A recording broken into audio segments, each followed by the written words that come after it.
greater choices, and that is Yes. what the government is trying to tell them, that leave MSP, you can have better option, because even if even if their produce or their crop is in well demand in the market, they can't go beyond the MSP that government has fixed in the mandis, because mandis, they know that the farmers are very much forced. They will wait, and they don't have much choices. They have to sell in the mandis, and Aadhatias will make Yes. most of the profit out of it, and farmers will get maximum the minimum support price. So this is the kind Okay. of conception that government wants to break, that minimum support price should not be the maximum price that Yes. farmers gain out of their produce. Right. There should not be limit of maximum price that a farmer can get selling their produce, and this farm bills are going to provide in that direction. Okay. More right, more choices, and more opportunity to farmers across the crops, and they can sell the crops even in the next season also. About the crop, Yes. about the contract farming, government has said that no contract farmers will ever have. Well, we can talk a lot about this, Abhishek, but you know, time is of the essence here. But you keep your eye on that, on those talks that have begun once again, the 8th round of talks. Thanks very much for joining us. Moving on then to our next segment, which is the National Prime segment.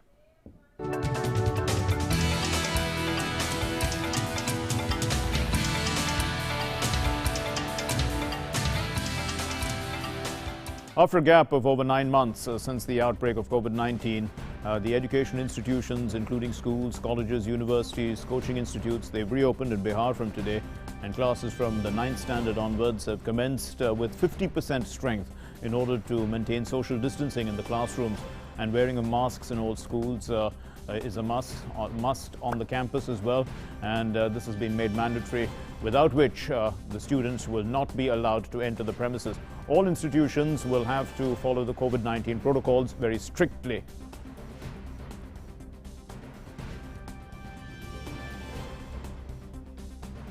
And schools in 3 cities of Maharashtra, that's Pune, Nasik, and in Nagpur, they have also they were closed for nearly 9 months due to the corona pandemic. They've reopened today, and schools were open for students. This is from classes 9 to 12, once again in all these 3 cities.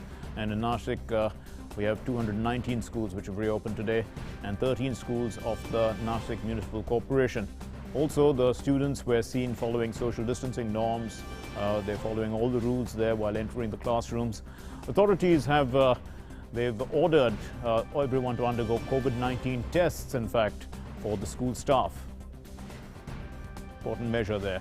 The higher education institutions at Kerala too have reopened from today. As per this advisory, the classes began in all colleges and universities with less than 50% strength semester-wise or on a rotational basis in arts, science, law, music, fine arts, physical education, polytechnic colleges, concerned universities. The classes started with for the 5th and 6th semester degree and postgraduate degree students.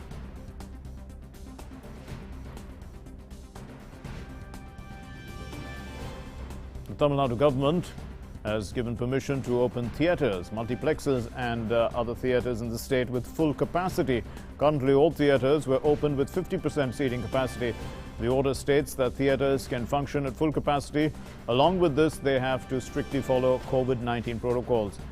Security measures have to be shown on the screen during the show time to increase awareness among the audience.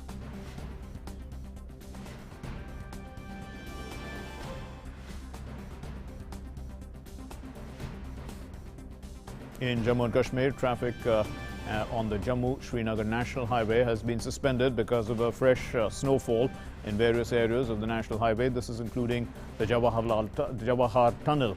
Also, overnight heavy rainfall in lower reaches. This has also affected the movement of vehicles. Traffic has been suspended from Udhampur to Srinagar due to the closing of the highway over hundreds of trucks. They were left stranded at various points on the highway at Udhampur.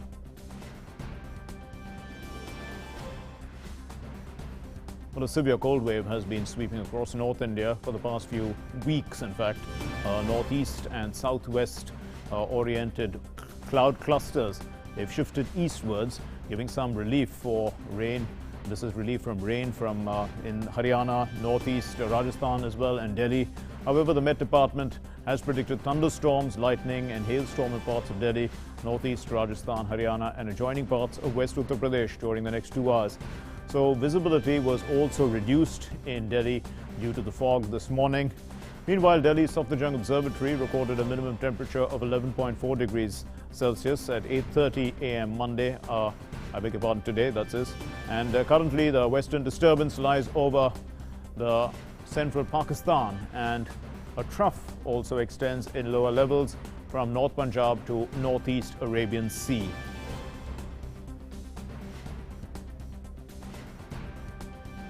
And Nandita Dagar now joins us with more on this. Well, Nandita, it's a cold day, and cold days are the ones that matter, because, you know, cold nights we can all remain snug, at least those of us who have some, you know, comfort to cover ourselves up. But the point is that cold days are really pretty tough, aren't they?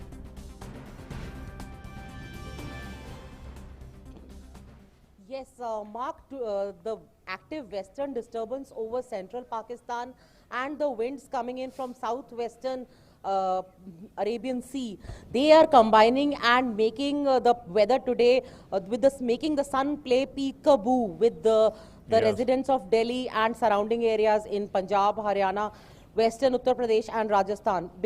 It has, of course, yesterday's thunderstorm and showers have led to a drop in temperature, as the Met Department had predicted that in the coming couple of days the minimum temperature would dip down to around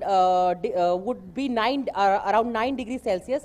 That has happened. The day is significantly warmer, but yes, the cold wave that you talk about will persist till about 14th or 15th of January. That is what the meteorological department is saying.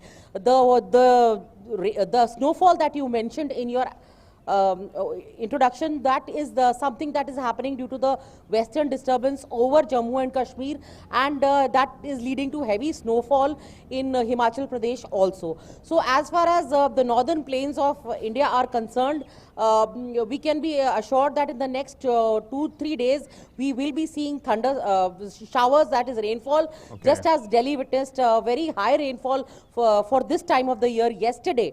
That is around 25 millimeters of rainfall. So in the same way, the next coming 2 days will be cloudy, and yes, the visibility will be affected for flights as well as for transport, because even in the morning today up till 9 o'clock it was foggy and the visibility was less than 500 meters. Indeed, so we are likely to see more rain, is what you're saying, in the northern, in the plain areas over the next few days. So are we likely, when is the sun Yes. likely to come up, and when are we going to have sunny Yes. days again? As I said, that the Met Department forecast that after 14th of January, which is traditionally celebrated as the equinox or the Makar Sankranti and several other names, Lodi in Punjab and Onam, all these, around that time we can see sunny days, pleasant weather, but up till then we will be seeing the sun playing peekaboo with us, and cloudy days ahead. Okay, thanks very much, Nandita, for those inputs. Moving on then to our next story. The Drugs Controller General of India, the DCGI, gave approval for the restricted use of emergency situation of 2 COVID-19 vaccines of the Serum Institute of India's Covishield, Bharat Biotech's Covaxin. And the Health Minister, Dr. Harshvardhan, tweeted and said that Covaxin's approval is monitored approval with strict follow-up and rolling review. And this approval ensures India has an additional vaccine shield in its arsenal, especially against potential mutant strains in a dynamic pandemic situation, a strategic decision for our vaccine security. Important information there. So here are some frequently asked questions too regarding the COVID-19 vaccine. And the question is, will COVID-19 vaccine be given to everyone simultaneously? So the government has identified high-risk groups to be vaccinated on a priority basis. The first group includes the healthcare and frontline workers. The second group will be persons over 50 years and persons with comorbid conditions. Subsequently, the vaccines will be made available to all others in need. The second question most people ask is, will the vaccines be safe, as it is being introduced in a short span of time? And the vaccines will be introduced in the country only after the regulatory bodies clear it based on safety and efficacy. So they are safe. And is it mandatory to take the vaccine? The vaccination for COVID-19 is voluntary. So, however, it is advisable to receive the complete schedule of COVID-19 vaccine for protecting oneself and also limiting the spread of the disease.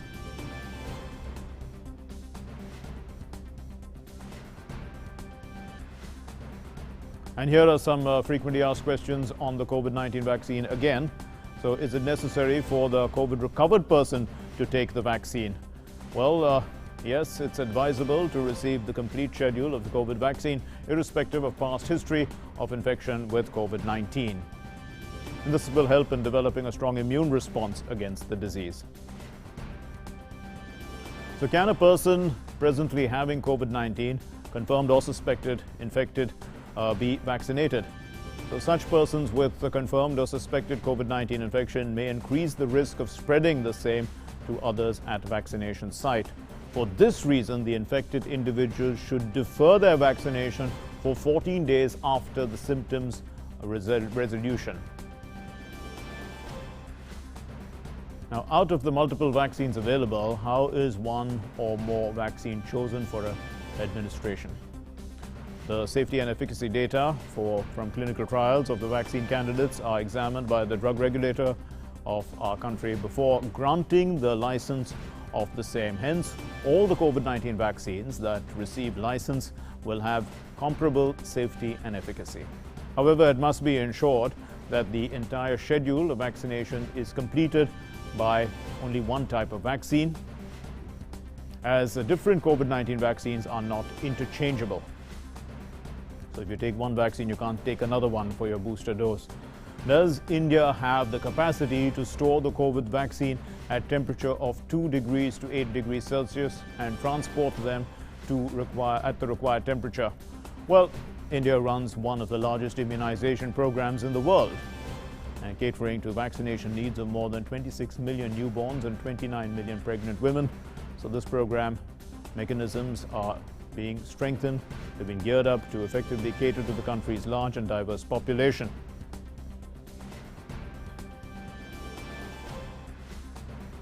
And here's more then, frequently asked questions. Will the vaccine introduced in India be effective as ones introduced in other countries?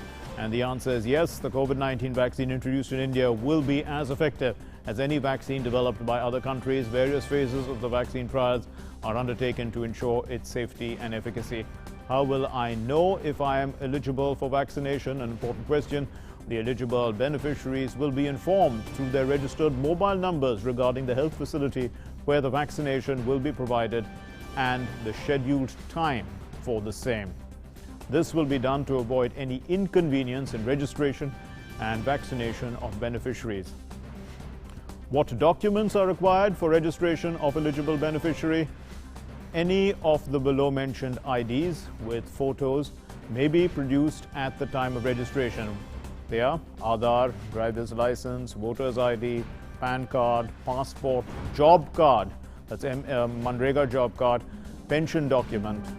These are the documents. Health insurance smart card issued under the schemes of the Ministry of Labour, the Mahatma Gandhi National Rural Employment Guarantee Act, official identity cards issued to MPs, MLAs, MLCs, passbooks issued by bank, post office, service identity card issued to employees by central and state government, public limited companies.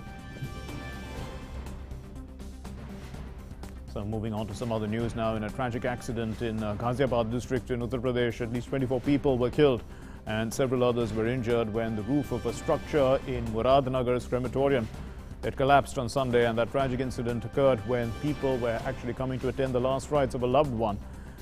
They took shelter, in fact, because it was raining, under the roof of the structure at the crematorium in Muradnagar. However, the roof then suddenly collapsed, under which many people were trapped, and the injured were rushed to the hospital. Soon after that, NDRF teams rushed to the accident site for relief and rescue operations. President Ramnath Kovind, Prime Minister Narendra Modi, and the UP Chief Minister extended their condolences over the loss of life at this accident. ordering a probe into the accident. The Uttar Pradesh government has asked the administration to submit a report in this regard. The Chief Minister Yogi Adityanath has assured all possible help to the victims of the accident. He announced an ex gratia of 2 lakh rupees to the kin of the deceased. Also, 3 people, including the Muradnagar Municipality Executive Officer, they've been arrested in this case, and a case has been registered against 5 people. You're watching the Midday News, the Midday Prime. It's time now for news from the world of business.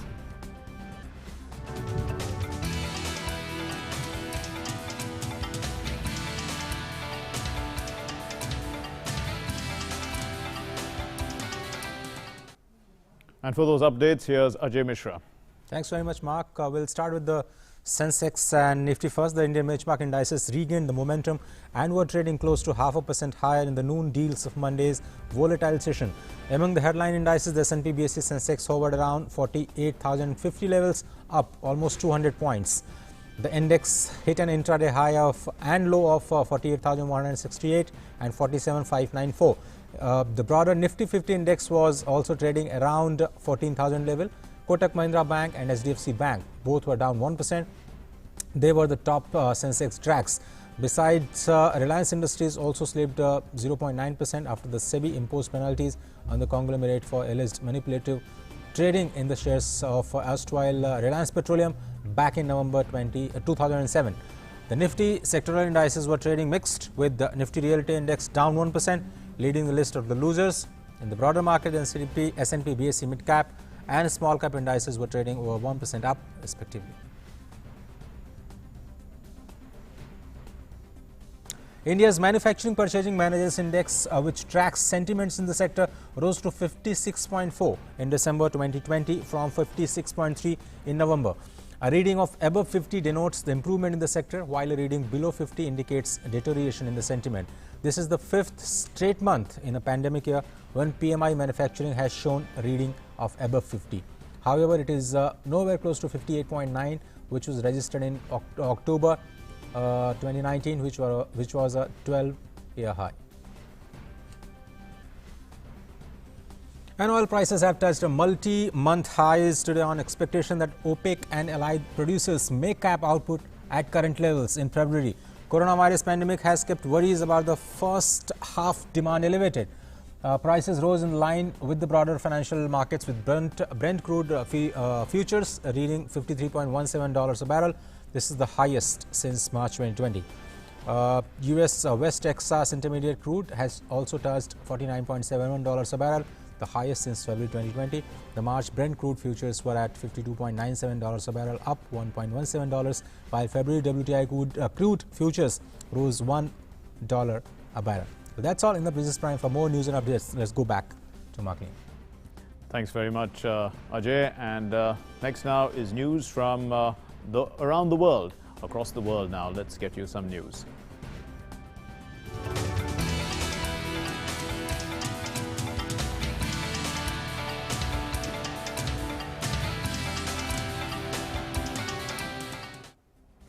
So here's an update on the COVID-19 pandemic from across the world. As of now, over 8 crore 55 lakh cases have been reported worldwide, with over 18 lakh 50,000 deaths. So over 6 crore patients have recovered from this virus. The United States is the worst hit country. It continues to be so by this pandemic so far, and it has crossed the 2 crore mark of infections.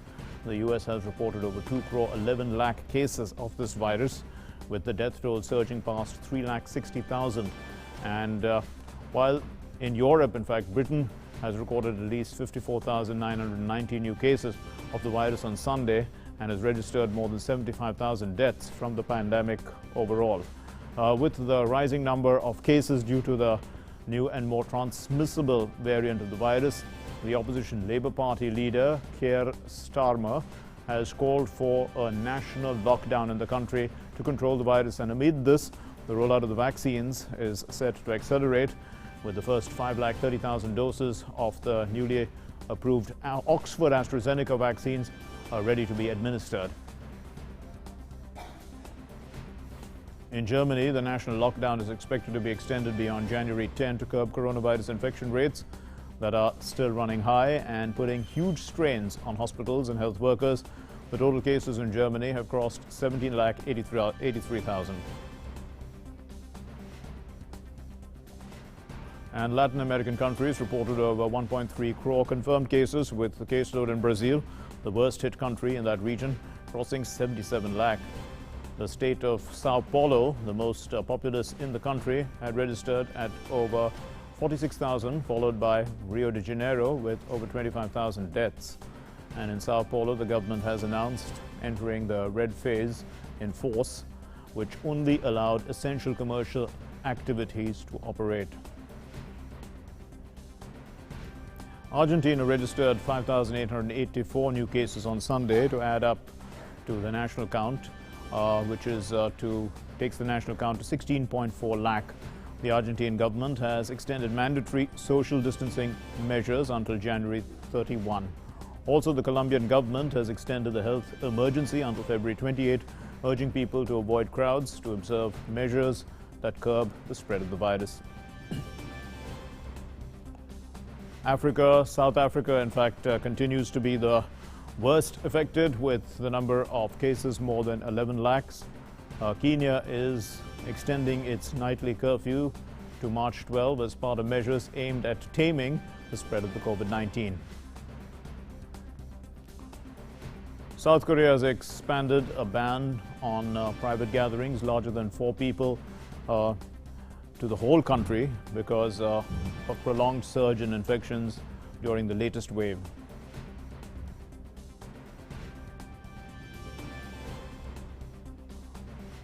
News and updates now from the world of sports.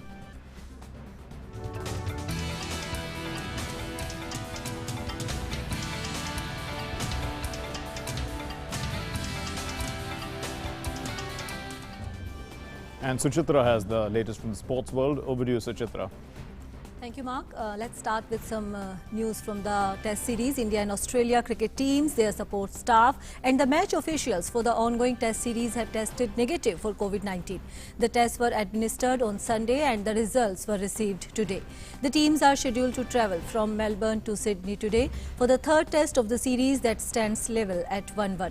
The SCG test will be played in front of 25% capacity crowds.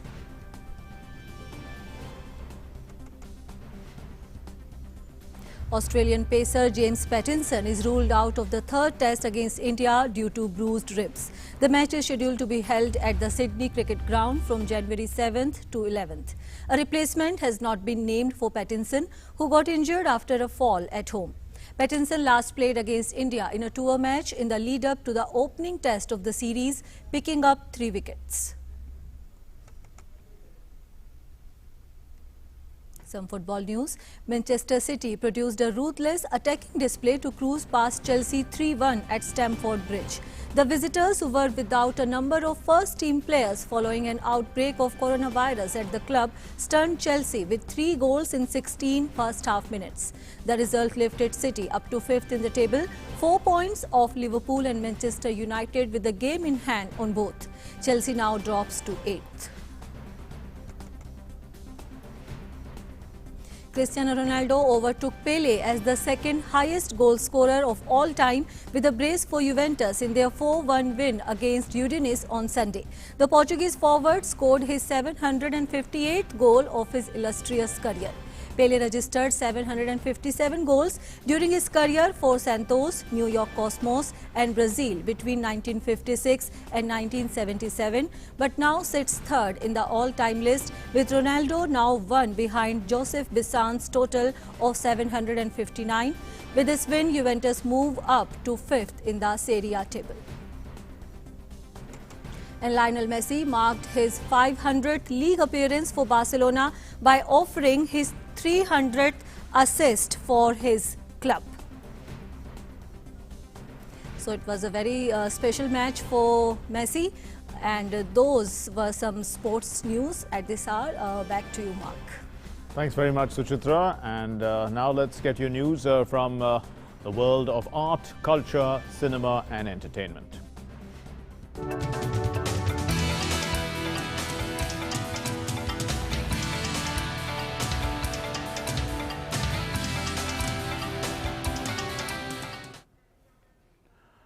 The 51st International Film Festival of India will open on the 16th of January 2021, and with the Indian premiere of the movie Another Round by Thomas Vinterberg. The movie stars the Cannes Best Actor Award winner Mads Mikkelsen, and it's among the star-studded lineup of movies which are being showcased at IFFI. The movie is also Denmark's official entry for the Oscars. The festival will also witness the world premiere of Merunissa, and this film is by Sandeep Kumar. It will premiere, in fact, mid-fest, starring the formidable actor Farooq Jafar. This movie narrates the story of a woman's lifelong dream. The festival will close on the 24th of January 2021 with the Indian premiere of the historical drama Wife of a Spy by Kiyoshi Kurosawa. The Japanese film, it bagged the Silver Lion for the Best Director at the Venice International Film Festival. The 51st IFFI is being organized from the 16th to the 24th of January 2021 in Goa, and this edition is being organized in a hybrid mode.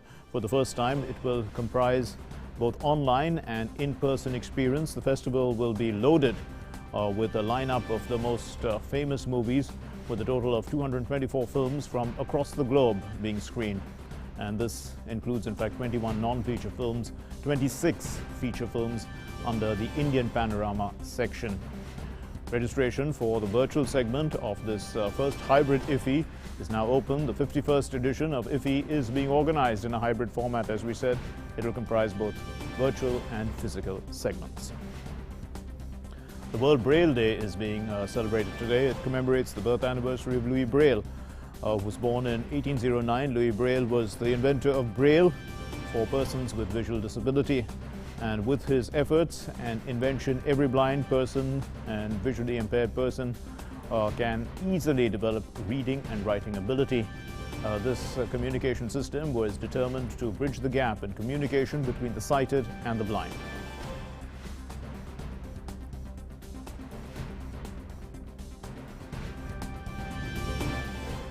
The day is also remembered as the 27th death anniversary of the renowned musician R.D. Burman, who was popularly called as Panchamda.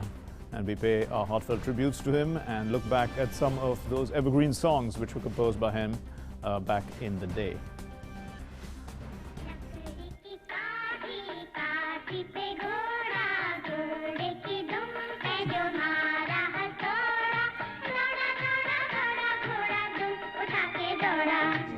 ओ मेरे दिल के चैन आए मेरे दिल को दुआ कीजिए आने वाला पल जाने वाला है हो सके तो इसमें जिंदगी बिता दो पल जो ये जाने वाला है. And with that, we conclude Midday Prime for today. Thanks very much for being with us. Namaskar.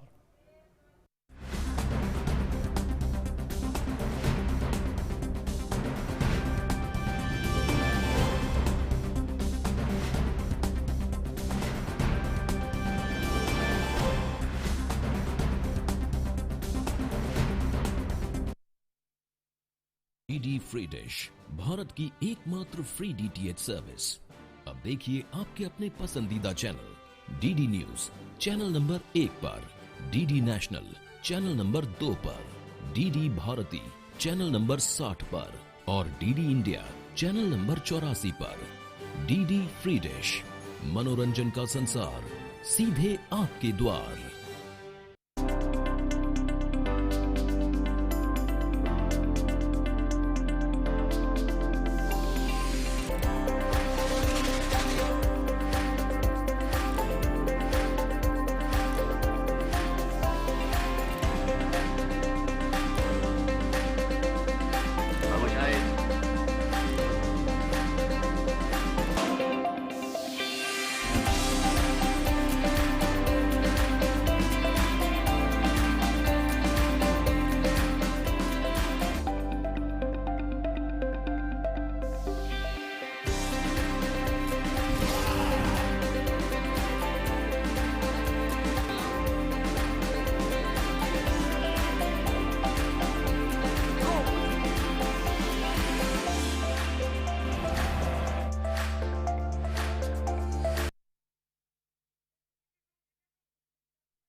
बढ़ो बढ़ो बढ़ो मेरे संग,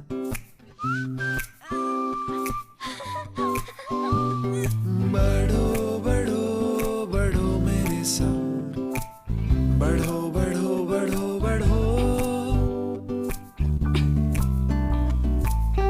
कुछ इसी तरह बच्चों के साथ साथ बढ़ते हैं LIC के चिल्ड्रंस प्लान्स, जो दे आकर्षक भुगतान बच्चों की हर बढ़ती अवस्था में। बढ़ो बढ़ो बढ़ो मेरे संग।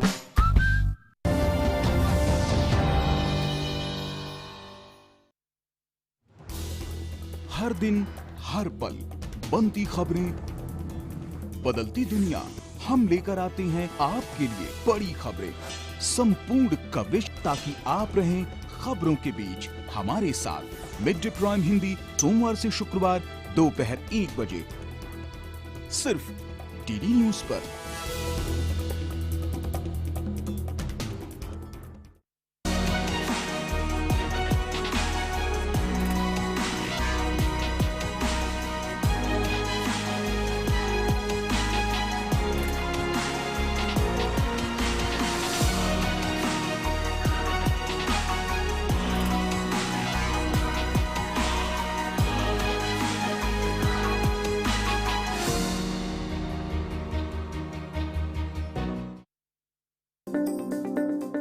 कोविड-19 के चलते ज्यादा से ज्यादा लोग डिजिटल ट्रांजैक्शन का प्रयोग कर रहे हैं। डिजिटल ट्रांजैक्शन में सबसे सेफ एंड सिक्योर मोड है इंटरनेट बैंकिंग। इंटरनेट बैंकिंग के 3 इंपॉर्टेंट टूल हैं।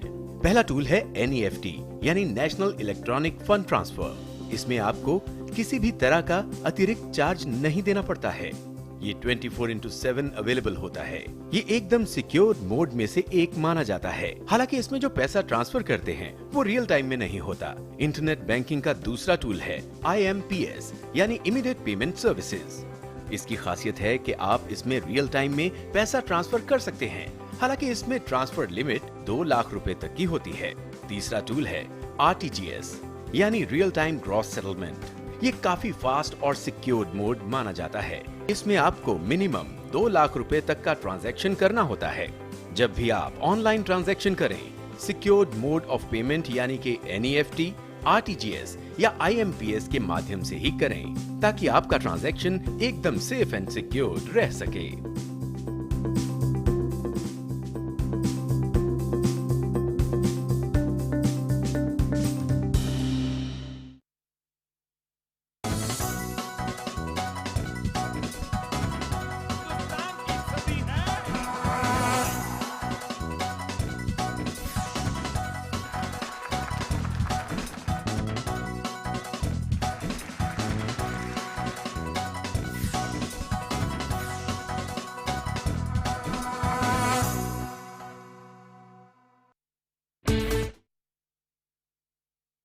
इस कार्यक्रम के प्रायोजक हैं LIC, जिंदगी के साथ भी, जिंदगी के बाद भी, और वंडर सीमेंट, एक परफेक्ट शुरुआत।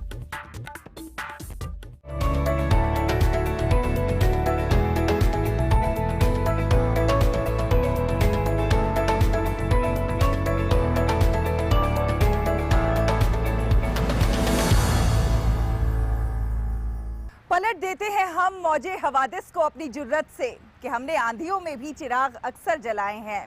कहते हैं कि अगर मन में हौसला है, जज्बा है, कुछ कर गुजरने का जुनून है तो बड़ी से बड़ी मुश्किल को आसान बनाया जा सकता है, असंभव कार्यों को भी संभव बनाया जा सकता है। और देश में तमाम सारे लोग ऐसे हैं जो ऐसे कार्य कर रहे हैं कि अन्य लोगों के लिए वो प्रेरणा के स्रोत बन रहे हैं। ऐसी तमाम कहानियों को समेट कर लाते हैं हम, ऐसे आम लोगों की खास कहानियों को समेट कर लाते हैं हम अपने इस खास कार्यक्रम में, जिसका नाम है गुड न्यूज़ जज्बा इंडिया का। नमस्कार, मैं हूं शहला निगार और आप देख रहे हैं गुड न्यूज़ जज्बा इंडिया का। प्रधानमंत्री नरेंद्र मोदी ने अपने साल 2020 के अंतिम मन की बात कार्यक्रम में झारखंड की संरक्षित कोरबा जनजाति का जिक्र किया। उन्होंने इस भाषा और जनजाति के लिए काम करने वाले हीरामन के कार्यों की तारीफ भी की। दरअसल 12 सालों की कड़ी मेहनत के बाद हीरामन ने विलुप्त होती कोरबा भाषा को जिंदा रखने के लिए जो कार्य किया है वो अद्भुत है और अकल्पनीय है। उन्होंने 12 सालों की कड़ी मेहनत के बाद एक शब्दकोश तैयार किया है और इस शब्दकोश में आम दैनिक जीवन में प्रयोग होने वाले कई सारे शब्दों को शामिल भी किया है। आइए आपको दिखाते हैं झारखंड से ये खास रिपोर्ट। भारतीय उपमहाद्वीप में अलग अलग भाषाई समुदायों की एक बड़ी संख्या है जो आदिम काल से बदलते दौर के साथ सामंजस्य बिठाकर अपनी भाषा संस्कृति को सहेज कर रखे हुए है। इसी क्रम में गढ़वा जिले के रंका थाना क्षेत्र के सुदूरवर्ती सिंजो गांव निवासी हीरामन कोरवा ने 12 साल के अथक परिश्रम के बाद ऑस्ट्रो एशियाई परिवार की जनजातीय कोरवा भाषा का शब्दकोश लिखा है। 50 पन्नों के शब्दकोश में पशु पक्षियों से लेकर सब्जी, रंग, दिन, महीना, घर गृहस्थी से जुड़े शब्द, खाद्य पदार्थ, अनाज, पोशाक, फल सहित अन्य कोरवा भाषा के शब्द और उनके अर्थ शामिल किए गए हैं। हीरामन बताते हैं कि जब उन्होंने होश संभाला तभी से उन्होंने कोरवा भाषाओं को एक डायरी में लिपिबद्ध करने का काम शुरू कर दिया था। आर्थिक तंगी के कारण 12 साल तक यह शब्दकोश डायरियों में सिमटे रहे। फिर आदिम जनजाति कल्याण केंद्र गढ़वा और पलामू के मल्टी आर्ट एसोसिएशन के सहयोग से कोरवा भाषा शब्दकोश छप सका, जो कि मैं अपने भाषा को बचा सकता हूँ। तो मनचंद भाई से पूछते कि भाई क्या करना चाहिए, भाषा भी जरूरी है, अगर भाषा नहीं जानेंगे तो फिर हम कोरवा नहीं रह जाएंगे। इसमें फिलहाल तकरीबन 8.2% जनजातीय आबादी है और सभी के पास समृद्ध संस्कृति और भाषाएं हैं। इसमें कोई संदेह नहीं कि हीरामन द्वारा लिखित कोरवा भाषा शब्दकोश कोरवा भाषा को संरक्षित और समृद्ध करने में मील का पत्थर साबित होगी तथा यह जनजातीय समुदाय की अस्मिता तथा सामाजिक और सांस्कृतिक पहचान को बनाए रखने में मददगार साबित होगी। गढ़वा से विनोद पाठक के साथ मैं दिवाकर कुमार। अगर आपको चलते चलते कभी पैर में लोहे की कील चुभ जाए या जख्म हो जाए तो कितना दर्द होता है, या फिर कभी कोई लोहे की धारदार चीज आपकी उंगली में चुभ जाए तो दर्द से आह जरूर निकल जाती है। लेकिन क्या कभी आपने ऐसा सोचा है कि जो हरे भरे पेड़ हैं उनके साथ जब ऐसा होता होगा तो क्या होता होगा? जी हाँ, ये हरे भरे पेड़ भी ऐसा ही दर्द महसूस करते हैं क्योंकि ये भी जीवित होते हैं। लेकिन कुछ नासमझ लोग हैं जो इन पेड़ों में कीले ठोक देते हैं, पोस्टर्स लगाते हैं और उसके चलते लोहे की कीलों से इन्हें छलनी कर देते हैं, जिससे इनकी आयु पूरी होने से पहले ही ये पेड़ सूख जाते हैं। ज़रूरत है कि हम लोग पेड़ों के इस दर्द को समझें और उन्हें कील मुक्त करें, और कुछ ऐसा ही काम कर रहे हैं बेंगलुरु में कुछ लोग, जिनसे आज हम आपको मिलवाने जा रहे हैं। ये इन लोगों का मिशन है पेड़ों को कील मुक्त करना। आइए आपको दिखाते हैं बेंगलुरु से ये खास रिपोर्ट।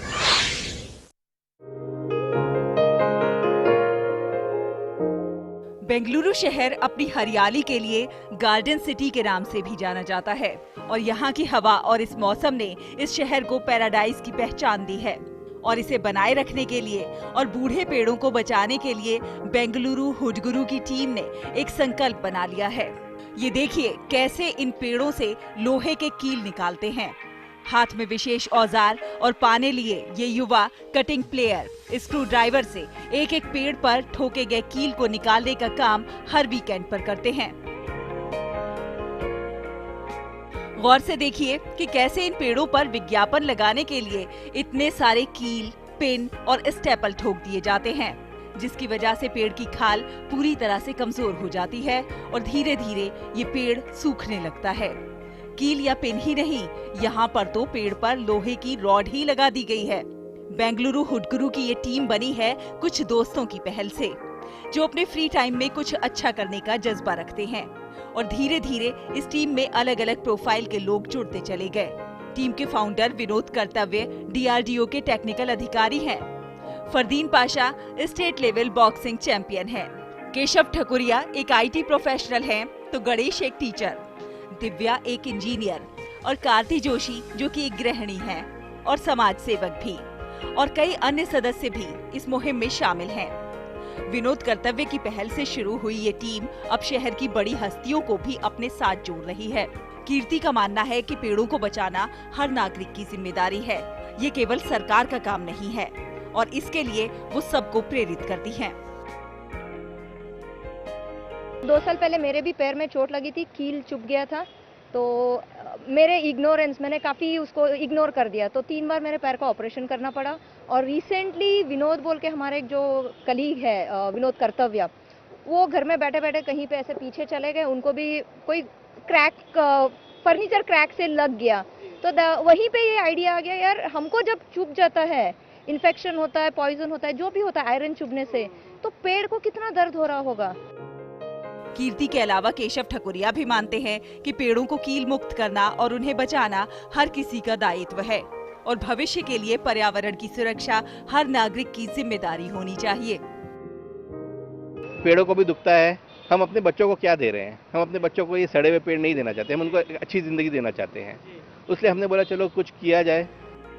हर वीकेंड पर शहर के अलग अलग हिस्सों में बेंगलुरु हुडगुरु की टीम पेड़ों से किलो के हिसाब से लोहे के कील निकालते हैं।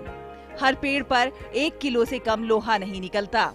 फरदीन जो बॉक्सर हैं, इस काम को अपना मोटिवेशन मानते हैं।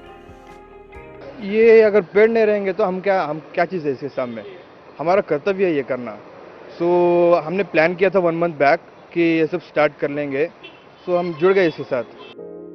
इन युवकों को पेड़ से जुड़े देखकर राह चलने वाले लोग भी बड़ी जिज्ञासा में पड़ जाते हैं और पूछ ही लेते हैं कि आखिर ये क्या हो रहा है। और कभी कभी तो सड़क पर चलने वाले लोग इनका साथ भी देते हैं।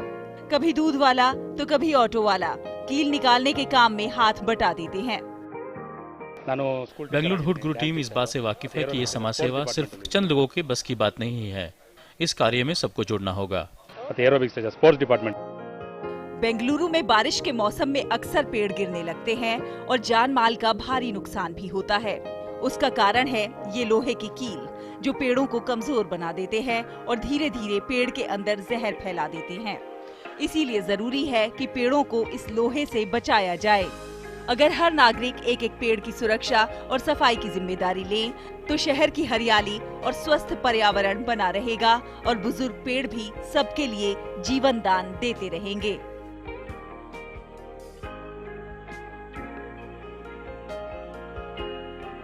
बेंगलुरु हुडगुरु की टीम ने इन पेड़ों से कील निकालकर पेड़ों को कील मुक्त करने का बेंगलुरु के नागरिकों के लिए एक उद्देश्य दिया और लोगों को एहसास दिलाया कि इन पेड़ों को भी दर्द होता है।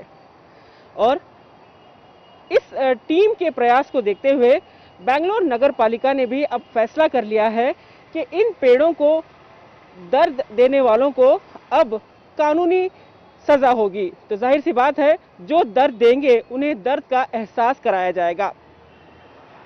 कैमरामैन अंचन के साथ आयशा खानम, डीडी न्यूज़ बेंगलुरु। तो देखिए आपने इन युवाओं की ये पहल। बेंगलुरु हुडगुरु के नाम से इन्होंने एक प्लेटफॉर्म बनाया है जिसमें इनका मिशन है तमाम पेड़ों को कील मुक्त करना। और नेल फ्री ट्री की ये इस मिशन को ये और आगे ले जाना चाहते हैं। ऐसी ही और भी अच्छी खबरों से हम आपको रूबरू कराते रहेंगे, लेकिन यहाँ रुकेंगे एक छोटे से ब्रेक के लिए। आप कहीं मत जाइए, हम जल्द हाजिर होंगे।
ब्रेक के बाद एक बार फिर आप सभी का बहुत बहुत स्वागत है। आप देख रहे हैं गुड न्यूज जज्बा इंडिया का।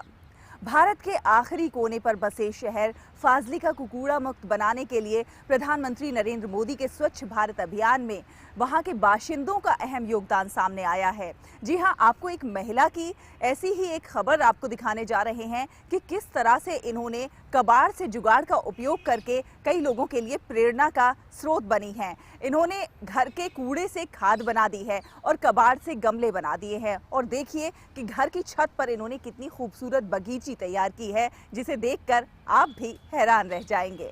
तो देखिए फाजिलिका से ये खास रिपोर्ट। घर की छत पर पड़े ये पौधे और ये गमले कहीं से खरीदे नहीं गए हैं, बल्कि कबाड़ के सदुपयोग जैसे एक शौक ने इन्हें सुंदरता का रूप दे दिया है।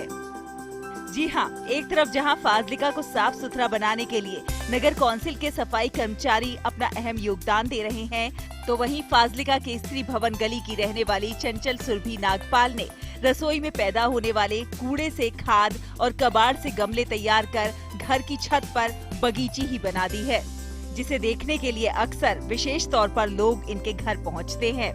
इस बगीची में खास ये है कि रसोई से निकलने वाला कूड़ा इनके द्वारा एक ड्रम में फेंका जाता है और इससे ड्रम में पड़े कूड़े से टपकते गंदे पानी को नीचे बाल्टी में स्टोर किया जाता है। इस पानी को इन पौधों में लगाया जाता है, जबकि बचे कूड़े से खाद तैयार करके उसे पौधों के लिए इस्तेमाल किया जाता है। इतना ही नहीं, कबाड़ से निकले फ्लश की टंकी, पानी वाली टंकी, ड्रम, टूटे हुए कैन, इन सभी को इस्तेमाल किया गया है। और देखिए, देखने में ये कितना सुंदर नजारा लगता है। कबाड़ के इस्तेमाल से बनी इस बगीची में सब्जियां उगाई जा रही हैं। मूली, मिर्च, गाजर और शलजम जैसी सब्जियां गमलों में उग रही हैं। मैं शुरुआत जो की है आपदा बहुत कम लागत जिन्हों तुसी कबाड़ भी कह सकते हो, जिवें घर चों निकले हुए डब्बे हो गए या कोई साडी वेस्ट टंकी खराब हो गई तो उन्होंने मैं कट के यूज़ कर लिया, या जिवें कोई दूसरी है पानी वाली टंकी है इनू यूज़ किया जिंदे च मैं एलोवेरा लगाया होया है। प्लस जिवें घरां च जो डब्बे होंदे है या मैनूं जो भी लगता है भी मैं सिटदी नहीं, कोशिश करदी हां उहदे विच ही आपदी प्लांटेशन करन दी। मेरा मोटिव यही है कि लोग ऑर्गेनिक चीज़ ते ही आ जान। जिहड़ा ये पैस्टिसाइड का इन्ना ज़्यादा यूज़ हो रहा है ना, जिहड़ा साडे वास्ते बहुत ज़्यादा खतरनाक साबित हो रहा है। लोग आन ग्रीनरी नाल जुड़न, साडा पोल्यूशन भी साफ होवे, प्लस सानू क्योंकि ना ये जिहड़ी ग्रीनरी है सानू मानसिक शांति भी बहुत दिंदी है। चंचल सुरभि नागपाल का कहना है कि 3 साल पहले एक शौक के चलते उन्होंने ये प्रयास शुरू किया था, जिसके बाद मिली कामयाबी के चलते उन्होंने अपने घर की छत पर बगीची ही बना डाली। चंचल सुरभि नागपाल ने मौसम के हिसाब से यहाँ पर सब्जियाँ उगाई हैं। उनका ऐसा करने का मकसद है कि इलाके के लोग अधिक से अधिक पर्यावरण के साथ जुड़ें, ताकि वातावरण को और भी शुद्ध बनाया जा सके और स्वच्छ भारत अभियान का सपना भी पूरा हो सके। फाजिलिका से उषा पवार की रिपोर्ट, डीडी न्यूज। तो देखिए आपने कबाड़ से जुगाड़ की ये शानदार पहल, किस तरह से इन्होंने अपने घर के कूड़े कचरे और कबाड़ से अपने घर की छत पर एक खूबसूरत बगीची तैयार कर दी है। आप भी ऐसा बहुत कुछ कर सकते हैं। भाई सर्दियों का मौसम चल रहा है, गुड़ खाने का मन तो आप सबका करता होगा। गुड़ देखकर इस मौसम में लालच तो जरूर आता है, और गुड़ अगर खजूर का हो तो फिर क्या कहने। आपको मिलवाते हैं बंगाल के उत्तरी और दक्षिणी 24 परगना मुर्शिदाबाद के कुछ मौसमी खाना बदोशों से, जो खजूर की छाल से उत्पाद बनाने में विशेषज्ञ होते हैं। और ये लोग बना रहे हैं खेजूर गुड़ या फिर नोलन गुड़, और ये गुड़ अपने आप में बहुत ख़ास है। इसकी मांग जो है देश विदेश तक है। ये गुड़ इतना ख़ास होता है कि इसे आप खाएंगे तो फिर खाते रह जाएंगे। ख़ास बात ये भी है कि ये वोकल फॉर लोकल का एक शानदार उदाहरण भी प्रस्तुत कर रहा है। इन लोगों की आजीविका का प्रमुख स्रोत भी बना हुआ है। देखिए बंगाल से ये खास रिपोर्ट। पश्चिम बंगाल के नादिया जिले के मझडिया में भोजन घाट, यहाँ बनता है विश्व प्रसिद्ध नोलन गुड़।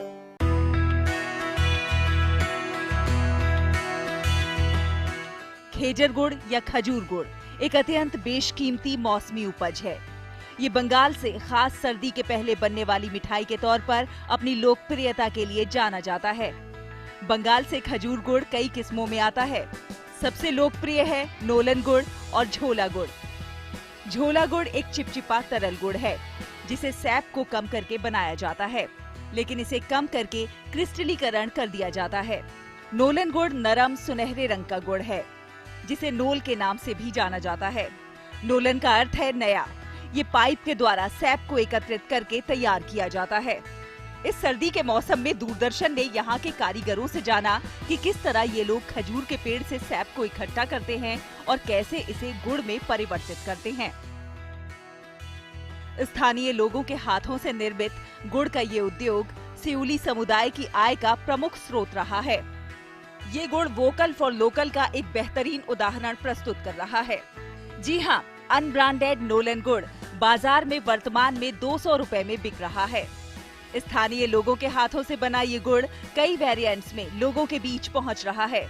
ये है खजूर का गुड़, जिसे 100 या 150 ग्राम के ट्यूब में पैक किया गया है और ये सिर्फ 70 से 80 रुपए में बिक रहा है। बंगाली खाद्य पदार्थों का स्वाद दुनिया भर में पहुंचाने के लिए मझडिया बाजार इस थोक गुड़ का हब है। बंगाल का मीठा स्वाद हर कोई चख सके, इसलिए यहाँ से गुड़ देश के दूसरे राज्यों में भी सप्लाई किया जा रहा है। यदि हम गुड़ की अधिक कीमत प्राप्त करते हैं तो यह हमारे लिए बेहतर है। हर कोई नोलन गुड़ का शौकीन है। यह स्वाद से भरपूर है। हम इसे ट्यूब में पैकेज करते हैं। इसकी मांग न केवल बंगाल में बल्कि अन्य राज्यों में भी है। अब यह वैश्विक स्तर पर भी निर्यात किया जाता है। इस गुड़ ने काफी प्रसिद्धि हासिल की है। ये गुड़ जहां देश भर में बंगाल का मीठा स्वाद पहुंचा रहा है, वहीं यहाँ के लोगों को आत्मनिर्भर भी बना रहा है। Bureau report, DD news. और अब बात करते हैं शिक्षा की। समाज में शिक्षा का स्तर बेहतर हो और हर किसी के लिए शिक्षा मुहैया हो, इसके लिए तमाम लोग कार्य कर रहे हैं। बहुत सारी संस्थाएं काम कर रही हैं, बहुत सारे लोग स्वेच्छा से आगे आए हैं और ज़रूरतमंद बच्चों को मुफ्त में शिक्षा प्रदान कर रहे हैं।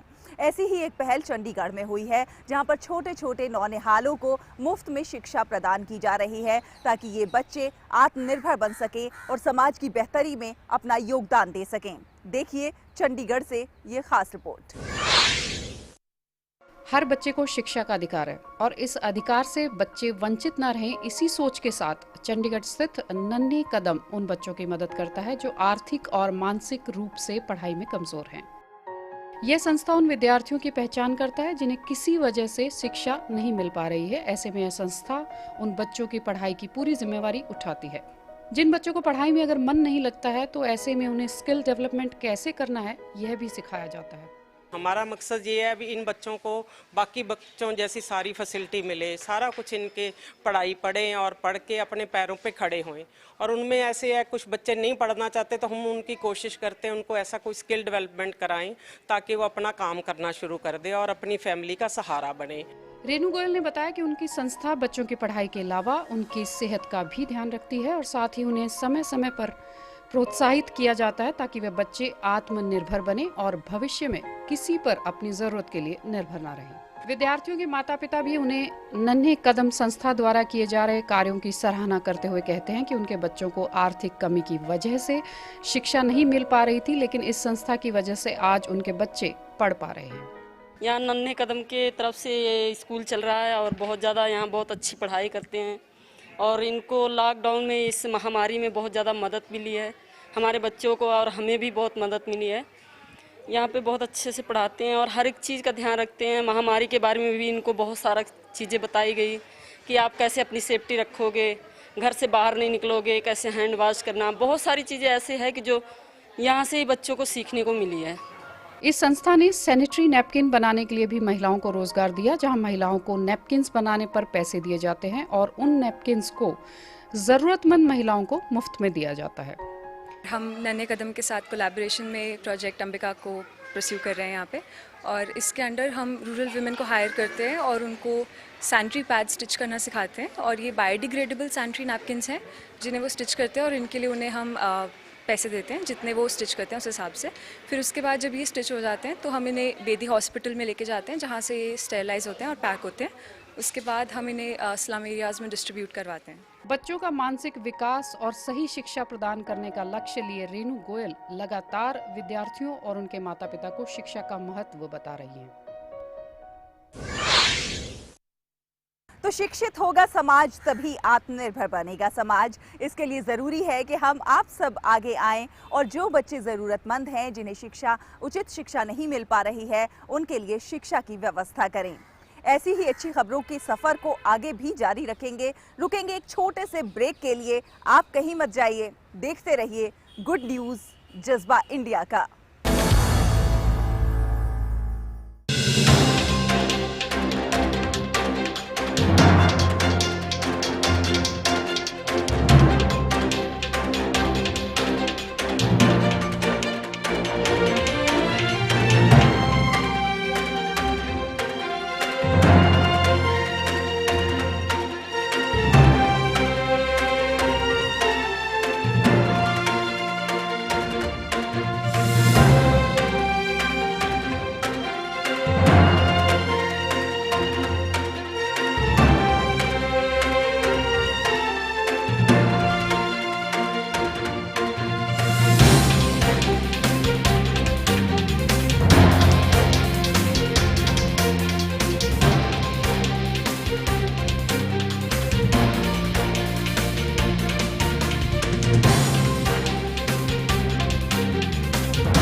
ब्रेक के बाद एक बार फिर आप सभी का बहुत बहुत स्वागत है। आप देख रहे हैं गुड न्यूज जज्बा इंडिया का और अब आपको दिखाते हैं शिमला के सराहन की कुछ महिलाओं की एक पहल।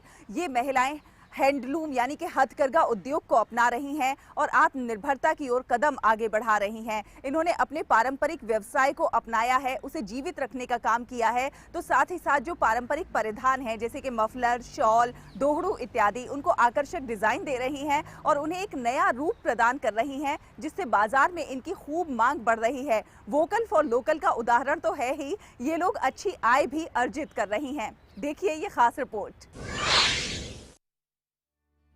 शिमला जिला के रामपुर उपमंडल के सराहन के समीप कलय गांव की महिलाओं ने पारंपरिक हथकरघा आधारित व्यवसाय को आगे बढ़ाकर आत्मनिर्भरता की मिसाल पेश की है। इन महिलाओं ने खंड विकास कार्यालय रामपुर के मार्गदर्शन से स्वयं सहायता समूह का गठन किया और बुनाई से जुड़े कार्य करने शुरू किए। महिलाओं को राष्ट्रीय ग्रामीण आजीविका मिशन के तहत 3 लाख रुपए का ऋण दिया गया, जिससे महिलाओं ने बुनाई के लिए खड्डी और धागा खरीदा। स्थानीय पारंपरिक आवश्यकताओं को देखते हुए मफलर, शॉलें, दोहड़ू और पट्टी आदि की बुनाई शुरू की गई। आज ये महिलाएं इतनी सशक्त हो चुकी हैं कि अन्य महिलाओं को भी रोजगार देकर आत्मनिर्भर बना रही हैं। इन्होंने पुराने विलुप्त होते डिजाइनों को आधुनिकता से जोड़ते हुए नया रूप दिया है। श्याम कुमारी का कहना है कि एक बार लोन चुकता करने के बाद उन्होंने दोबारा लोन लेकर कार्य किया।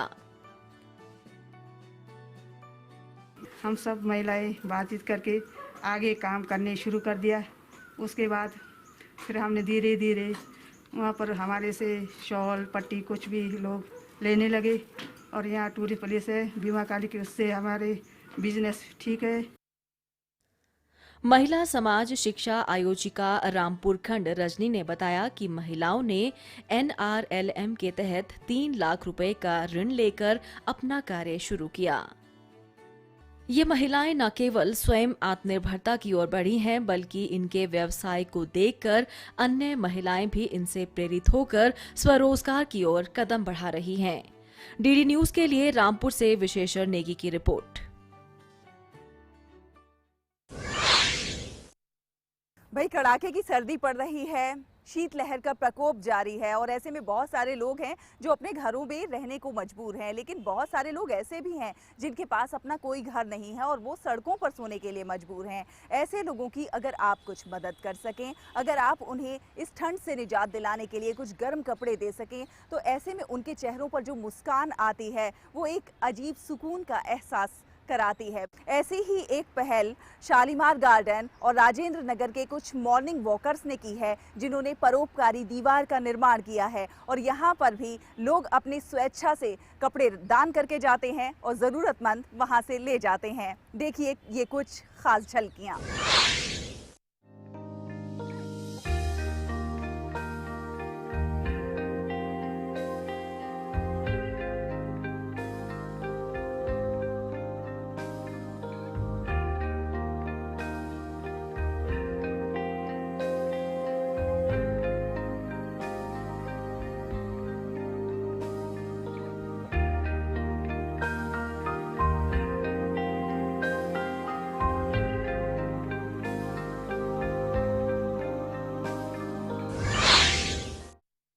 तो देखा आपने, कोरोना काल में लोगों की मुश्किलें तो बढ़ी हैं, लेकिन मदद करने का जज्बा भी बढ़ा है। तमाम नकारात्मकता के बीच सकारात्मकता का भाव भी आगे आया है। लोगों ने दिल से एक दूसरे की मदद के लिए हाथ आगे बढ़ाए हैं और कुछ न कुछ अच्छा करने की ठानी है। और तमाम ऐसी तस्वीरें देश भर से समेटकर हम अपने इस खास कार्यक्रम में लेकर आते हैं कि किस तरह से हमारे देश की महिलाएं, युवा, बुजुर्ग और बच्चे सभी कुछ न कुछ खास काम कर रहे हैं, नवाचार कर रहे हैं और देश को प्रगति के पथ पर आगे ले जाने में सहायक सिद्ध हो रहे हैं। आपसे भी अपील है कि आप भी कुछ न कुछ अच्छा करते रहिए, हंसते रहिए, मुस्कुराते रहिए, देश और समाज की तरक्की में अपना भी योगदान दीजिए। अगले हफ्ते फिर होगी आपसे मुलाकात कुछ और अच्छी कहानियों के साथ। तब तक के लिए गुड न्यूज़ जज्बा इंडिया का इस कार्यक्रम की पूरी टीम को दीजिए अनुमति। नमस्कार।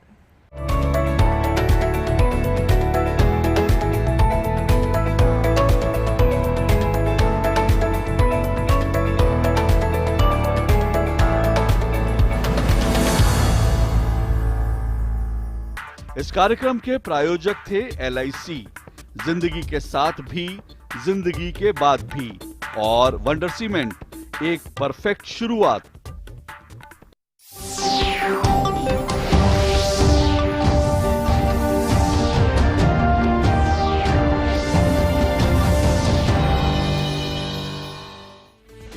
हर दिन बदलती दुनिया, हर पल बनती नई खबरें, खबरें जिनसे सरोकार है आपको, खबरें जो रोज जगाती हैं आपको। ताजा और वास्तविक समाचारों से दिन की सही शुरुआत DD न्यूज के साथ। नया सवेरा, सोमवार से शुक्रवार सुबह 8 बजे, सिर्फ DD न्यूज पर।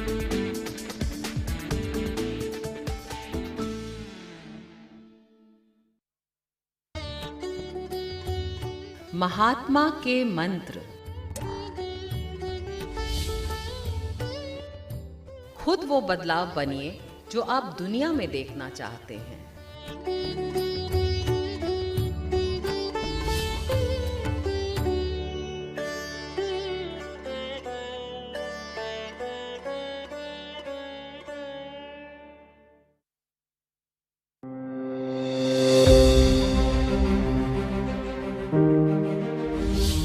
हिंदुस्तान एक ऐसा मुल्क है, अनेक प्रकार के लोग रहते हैं, बहुत से अलग अलग मजहब है, अलग अलग जाति है और अलग अलग हमारा पोशाक है, अलग अलग हमारी जबान है। ऐसा कोई मुल्क दुनिया में नहीं है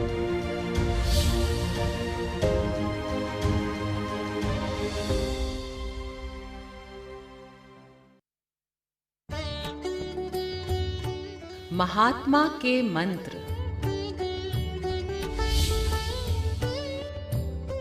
स्वच्छता में ईश्वर का वास होता है।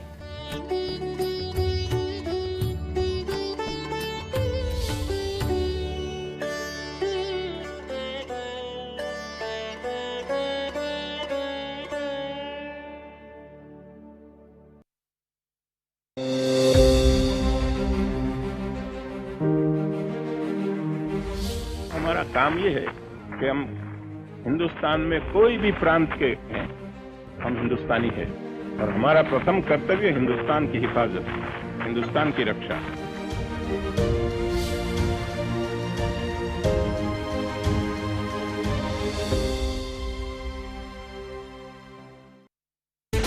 हर दिन बदलती दुनिया, हर पल बनती नई खबरें, खबरें जिनसे सरोकार है आपको, खबरें जो रोज जगाती हैं आपको।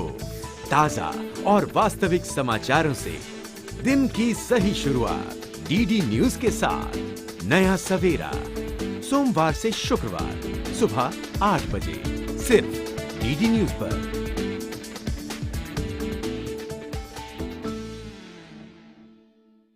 कोरोना से बचाव के उपाय। आपस में कम से कम 1 मीटर की दूरी रखें। हाथों को बार बार साबुन और पानी से धोएं। 60% अल्कोहल आधारित सैनिटाइजर का प्रयोग करें।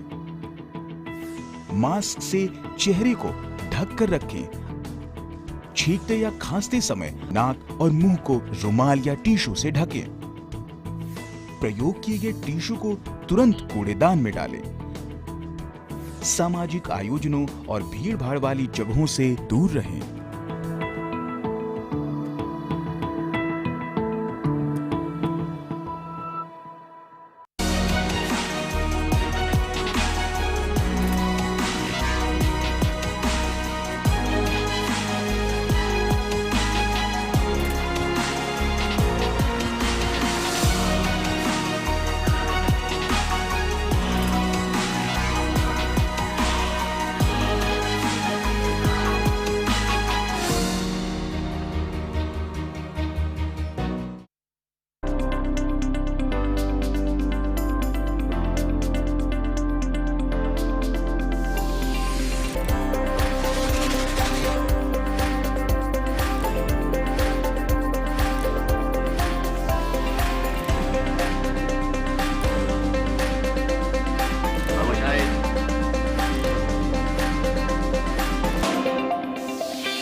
नमस्कार, हमारे खास कार्यक्रम डॉक्टर स्पीक में आपका स्वागत है। इस संकट काल में, कोरोना के इस संकट काल में हम आपके सेहत से जुड़ी और साथ ही साथ कोरोना संबंधी अनेक अपडेट्स को लेकर क्या कुछ अच्छी खबरें हैं और साथ ही साथ क्या कुछ आपकी चिंताएं हैं, इसको भी दूर करने के लिए हम ये खास कार्यक्रम लेके आते हैं। हमारे साथ दो खास मेहमान भी जुड़ेंगे, हमारी फोन लाइन भी जुड़ेगी, ओपन हो चुकी है, खुल चुकी है। साथ ही साथ फेसबुक लाइव भी हमारा ओपन रहता है, आप उस पर अपने क्वेरीज शामिल कर सकते हैं। So let me tell you about our numbers. Our numbers are on your screens. They'll be coming up now. 011-233-87031 and 230-97655. And you can connect to us online as well on our Facebook page, which is and also on our Twitter handle. And we are already on Facebook. Let me introduce you to our guests today. Our doctors, Dr. Mridul Kumar Daga, Professor, Department of Medicine, Maulana Azad Medical College, and Dr. Rajiv Sood, the Dean of Ram Manohar Lohia Hospital and Atal Bihari Vajpayee Institute of Medical Sciences. Thank you very much, doctors, for being with us. तो हमारे दो खास मेहमान भी जुड़ चुके हैं, विशेषज्ञ हैं चिकित्सा मामलों के और साथ ही साथ मेडिसिन के। हमारी फ़ोन लाइन भी खुली हुई है, हमारा फेसबुक जो पेज है दूरदर्शन का, डीडी न्यूज़ लाइव का, उस पर भी आप अपने क्वेरीज ले सकते हैं। साथ ही साथ हमारे फ़ोन लाइन से आप जुड़ सकते हैं। हमारा फ़ोन नंबर है 011-233-87031 और दिल्ली का इसमें आप STD कोड लगाएंगे। और एक और नंबर है 230-97655। तो सबसे पहले हम अपने दोनों विशेषज्ञ मेहमानों का स्वागत करते हैं। डॉक्टर मृदुल कुमार डागा जी, आपसे जानना चाहेंगे कि अब हम इस कोरोना संकट के आखिरी दौर में हैं, उस पड़ाव पर हैं जहां पर हमें अब सीधे सीधे उम्मीद की किरण तो दिख ही रही है। इमरजेंसी यूज़ जो हमारे 2 वैक्सीन हैं उनकी जारी की जा चुकी है कि इमरजेंसी कंडीशंस में उनका उपयोग भी किया जा सकता है। एकदम हम उस लड़ाई के जीतने के कगार पर खड़े हैं, कभी भी राष्ट्रीय स्तर पर वैक्सीनेशन का प्रोग्राम घोषित भी किया जा सकता है। आपसे जानना चाहेंगे मृदुल जी कि इमरजेंसी यूज़ इसको किस तरीके से डिफाइन करेंगे, लोगों के दिमाग में है कि क्या है, कैसे, किन परिस्थितियों में ये उपयोग में लाया जा सकेगा। नमस्कार सभी दूरदर्शन के जो देख रहे हैं कार्यक्रम, उनको और आप सबको। ये बहुत अच्छी खबर है और इतना जल्दी वैक्सीन आ जाना ये भी एक बहुत बड़ा चैलेंज था, लेकिन ये समझना हमें चाहिए कि कोरोना वायरस काफ़ी समय से है और काफ़ी समय से इस पे कुछ न कुछ तैयारियां चल रही थी, तो उसका फ़ायदा हमें इस पेंडेमिक में मिल रहा है। और ये बहुत क्रिटिकल है कि इमरजेंसी यूज़ ऑथराइजेशन देना, क्योंकि अभी तक पूरे डेटा और लॉन्ग टर्म स्टडी इफेक्ट पूरे नहीं देखे जा चुके हैं, पर जो भी हुआ है उससे ये लगता है कि काफ़ी एफिकेशियस है, काफ़ी हद तक ये बीमारी होने से बचाएगा जिनको ये लगेगा। और दूसरा ये है कि इसके कोई मेजर साइड इफ़ेक्ट्स नहीं है। जो कुछ भी आप सुन रहे हैं, देख रहे हैं थोड़ा बहुत, वो हर वैक्सीन में हो सकता है, तो इसलिए इस तरह से इससे घबराने की जरूरत नहीं है। और इमरजेंसी यूज़ इसीलिए दिया गया है कि अभी भी हम इस लड़ाई पे पूरी जीत नहीं पा सके। हालांकि अब हमारे यहाँ बहुत कम केस है और बहुत अच्छी खबर है, लेकिन मेरा ये कहना है और आप सभी से निवेदन है जी कि अभी भी आप अपनी सारी चीज जो कर रहे हैं, मास्क पहनना, हाथ धोना, दूरी रखना, और जहां जरूरत नहीं है वहां भीड़ इकट्ठा ना हो, आप इकट्ठे ना हो, वो बहुत जरूरी है। और आप ये जानते हैं कि पिछले 4-6 सप्ताह से यूके में, यूएसए में, बाहर यूरोप में काफी केसेस हो रहे हैं और नया स्ट्रेन जो आया है, हमारे यहाँ पे भी वो केसेस आ गए हैं। मेरे अस्पताल में 55 लोग भर्ती हैं, पर सब ठीक हैं अभी तक, किसी को कोई तकलीफ नहीं है। तो वैक्सीनेशन लगेगा सबसे पहले हेल्थ केयर वर्कर्स को, nurse, doctor, technician, ward boy, इन सबको, और फिर लगेगा जो सारे कर्मचारी सफाई देखते हैं, जो एडमिनिस्ट्रेशन के हैं, पुलिस में हैं, जो जगह जगह जाके कंटेनमेंट जोन में काम करते हैं। तो फर्स्ट तो वही ग्रुप ऑफ पीपल है, और दूसरा वो जो उम्र ज्यादा है और जिनको काफी बीमारियां हैं, सेकंड उन लोगों का नंबर आएगा। और मुझे उम्मीद है कि 10, 12 तारीख, 15 तारीख तक ये प्रक्रिया शुरू हो जाएगी पूरे इस देश में। Right, Dr. Sood, one of the big concerns that people have is about asymptomatic cases, because there may be, lots of people who've had this virus and they had actually no idea that they had the virus. So the question that comes to mind is that, do such people have antibodies, and to what extent are they protected from the virus? See, the concept of this infection has been further clarified, and it has been found that there are spreaders and super spreaders. Super spreaders are those 10% who are spreading the infection in 60% of the population. But the others may be silent sufferers, and there may be some antibodies already developed. And it is also there that those who have already been affected by coronavirus, they can also be given the vaccine. So to go into too much detail that whether the patient is had corona, like if I have suffered corona, I'm still a candidate for vaccine, even if the antibodies are there, because these antibodies are presumed to be not lasting for too long. And therefore, even once we give the vaccine, the booster dose we are giving, because the antibodies will start forming, but still we give booster dose. So these are certain relations. Many are silent sufferers, and they may be asymptomatic corona sufferers, and also they are not totally immune for reinfection. So vaccine is to be given to all frontline workers, high-risk workers. Then the second will come to the morbidity and high morbidity, those with the diseases, and also aged population. And then by the end of July, it is estimated that 20 to 25 crore of Indian population is going to be vaccinated. And this is being done at the war pace. It is very quickly. It has been approved. So many steps has been done. Scientists have contributed. Yes, Dr. Sood. हमारे एक दर्शक भी जुड़ चुके हैं जयपुर से। रामकिशन जी अपना सवाल पूछना चाहते हैं। जी रामकिशन जी, आप पूछे अपना सवाल।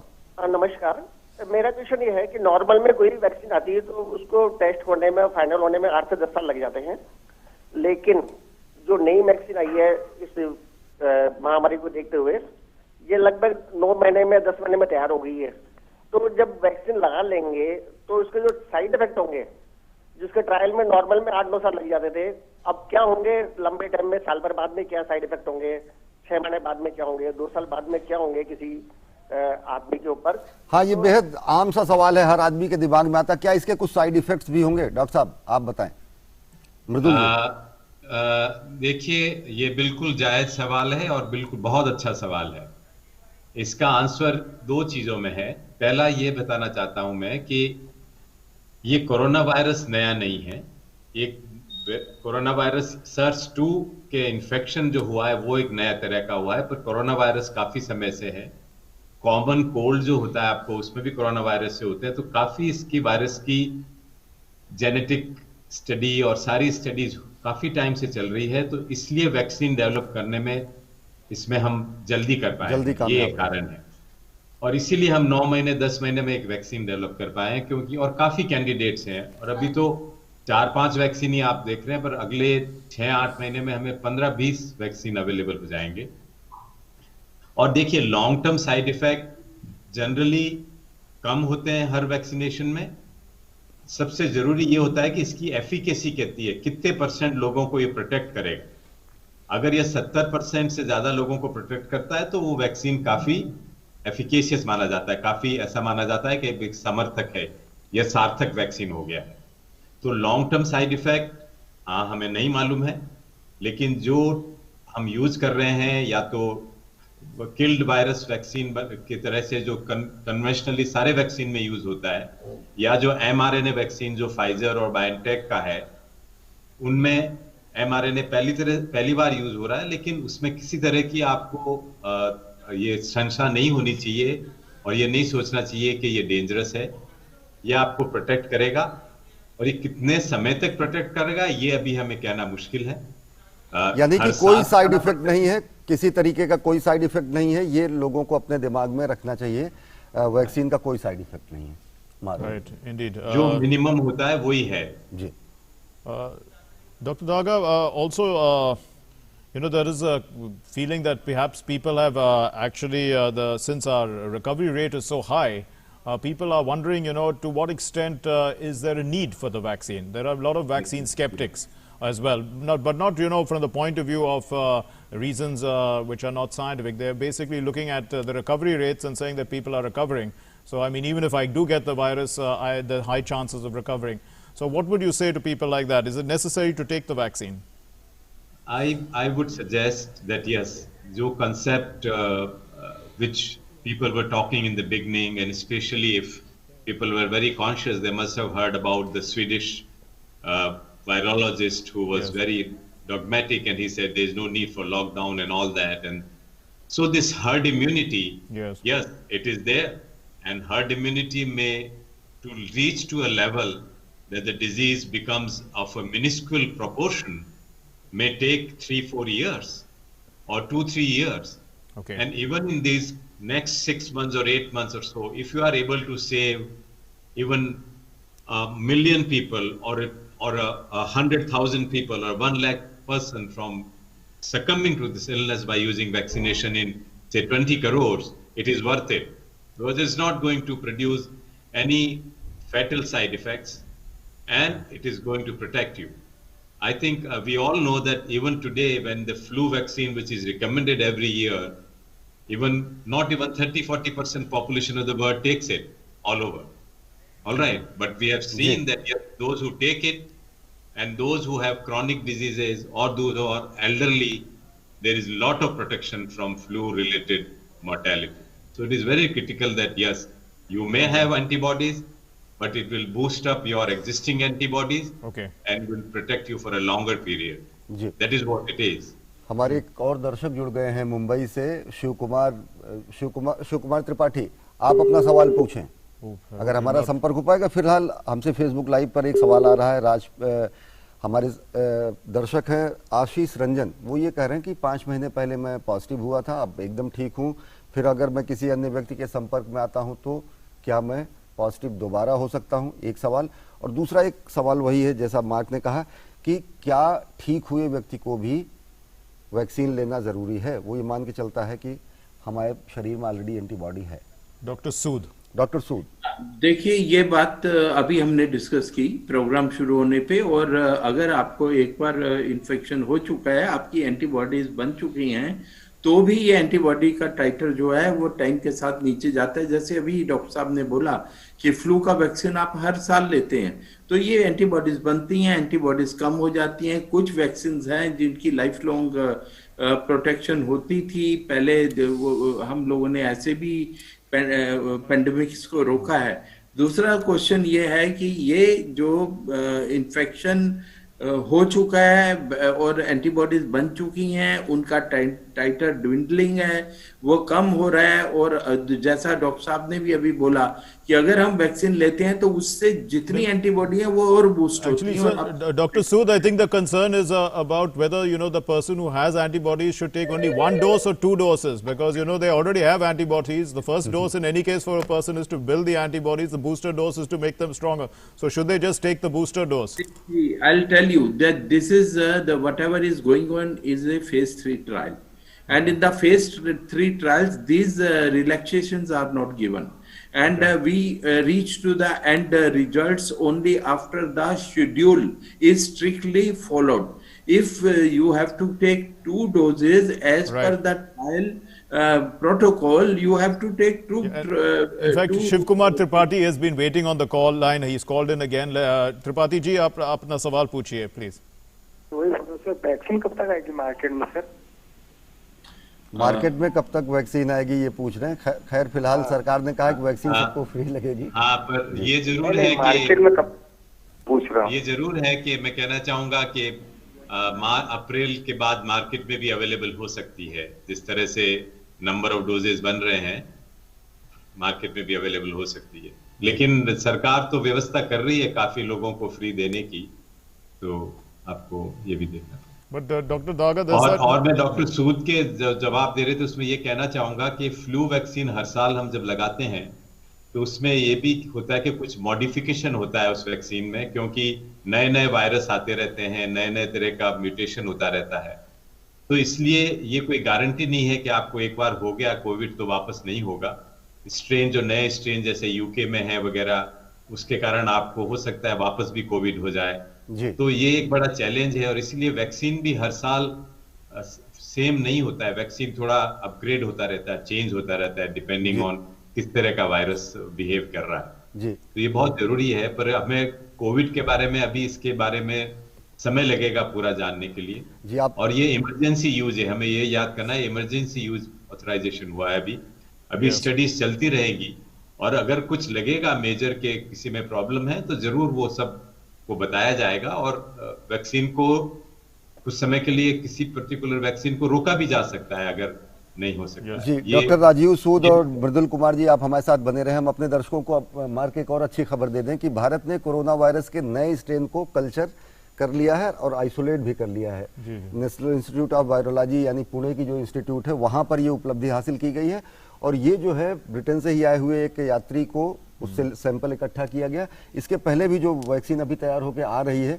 उसको भी NIV पुणे ने ही इसको अलग किया था, यानी कि नया स्ट्रेन जो है उसका प्रक्रिया भी शुरू हो गई है, उसके भी वैक्सीन की स्टडी का और उससे जरूरी जो स्थिति होगी।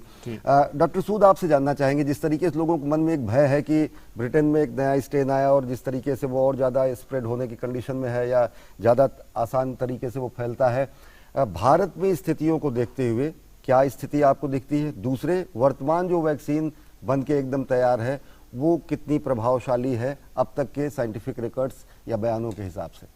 देखिए, जो साइंटिफिक जो स्टडीज हुई हैं इनिशियल और जो आप बयान भी बोल रहे हैं, जो उनकी स्टेटमेंट्स आई है जिन्होंने इसके ऊपर काम किया है, वो मैं आपको बता दूं, वैक्सीन के ऊपर एक जो वायरस है इसके ऊपर स्पाइक प्रोटीन्स होते हैं। जो एक वेरिएंट आया था उसमें 3 में से 1 स्पाइक प्रोटीन उसमें से गायब हो गया था और वायरस में म्यूटेशन होते रहते हैं और एक तीसरा स्ट्रेन अफ्रीका से आ गया जो जिनके बारे में वरी की जा रही है। इनका ये है कि जो एक्सपोजर टाइम है जो मिनटों में था उसका ये माना गया कि ये सेकंड्स के अंदर या लेस देन ए मिनट ये एक आदमी से दूसरे आदमी में ट्रांसमिट हो जाएगा। तो ये स्ट्रेन अंडर इन्वेस्टिगेशन है, इसको बोलते हैं कि अभी इसके ऊपर स्टडी हो रही है। अब ये जरूरी नहीं है कि इसका ट्रांसमिशन फास्ट है तो उसका जो सीवियरिटी है वो भी ज्यादा होगी। कई बार ऐसा भी होता है म्यूटेशन की और सीवियरिटी कम हो जाती है। तो इसका ट्रांसमिशन जैसे मैंने बताया सुपर स्प्रेडर्स हैं 10% पहले वाले स्ट्रेन में, इसके अंदर हो सकता है 50% हो जाए, 60% हो जाए, पर आपकी जो सीवियरिटी है वो अभी अंडर इन्वेस्टिगेशन है। ये स्ट्रेन जो है ये कितनी जगह पे है वो सारा देखा गया है, सितंबर अक्टूबर ऑनवर्ड चल रहा है और फर्दर म्यूटेशंस भी हो सकते हैं। बहुत सारे स्ट्रेन जो है 24 के करीब म्यूटेशंस घूम रहे हैं। इंडिया में पहले 8 में से 2 स्ट्रेन थे जो नेशनल इंस्टीट्यूट ऑफ वायरोलॉजी ने उसमें से एक को आइसोलेट करके जैसा भी बताया वैक्सीन बनाई। अब एक और स्ट्रेन जो अभी आया है उसके लिए भी स्टडीज हो जाएंगी और ये माना गया है कि वैक्सीन इफेक्टिव होगी उसके अगेंस्ट भी। इनिशियल एविडेंस तो यही आया है और अगर कुछ भी चेंजेस होते हैं स्टडी ऑन है और अभी हमको एक टेक्नोलॉजी हमारे We have another caller. Sinha Saab is calling in from Pune. Mr. Sinha, please ask your question. Sinha ji, आप अपना सवाल पूछिए।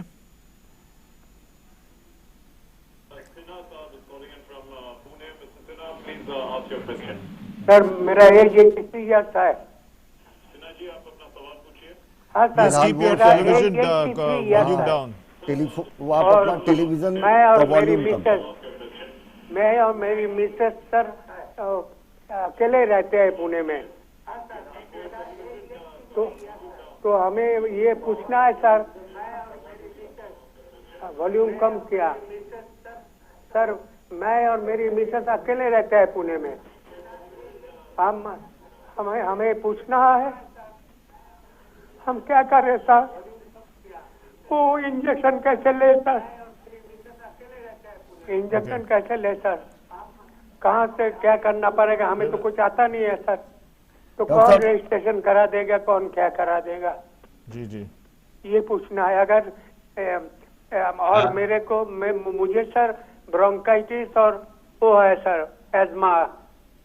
In fact, this is an important question that Dr. Daga has here.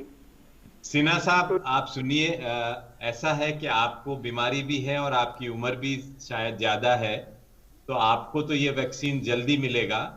और हमारा ये सोचना है जिस तरह से सरकार कर रही है, हर एरिया में, हर सिटी में, हर शहर, छोटी छोटी जगह, सब जगह सब उनके पास जो इलेक्टोरल रोल होता है उस रोल के हिसाब से पता लगाया जा सकता है।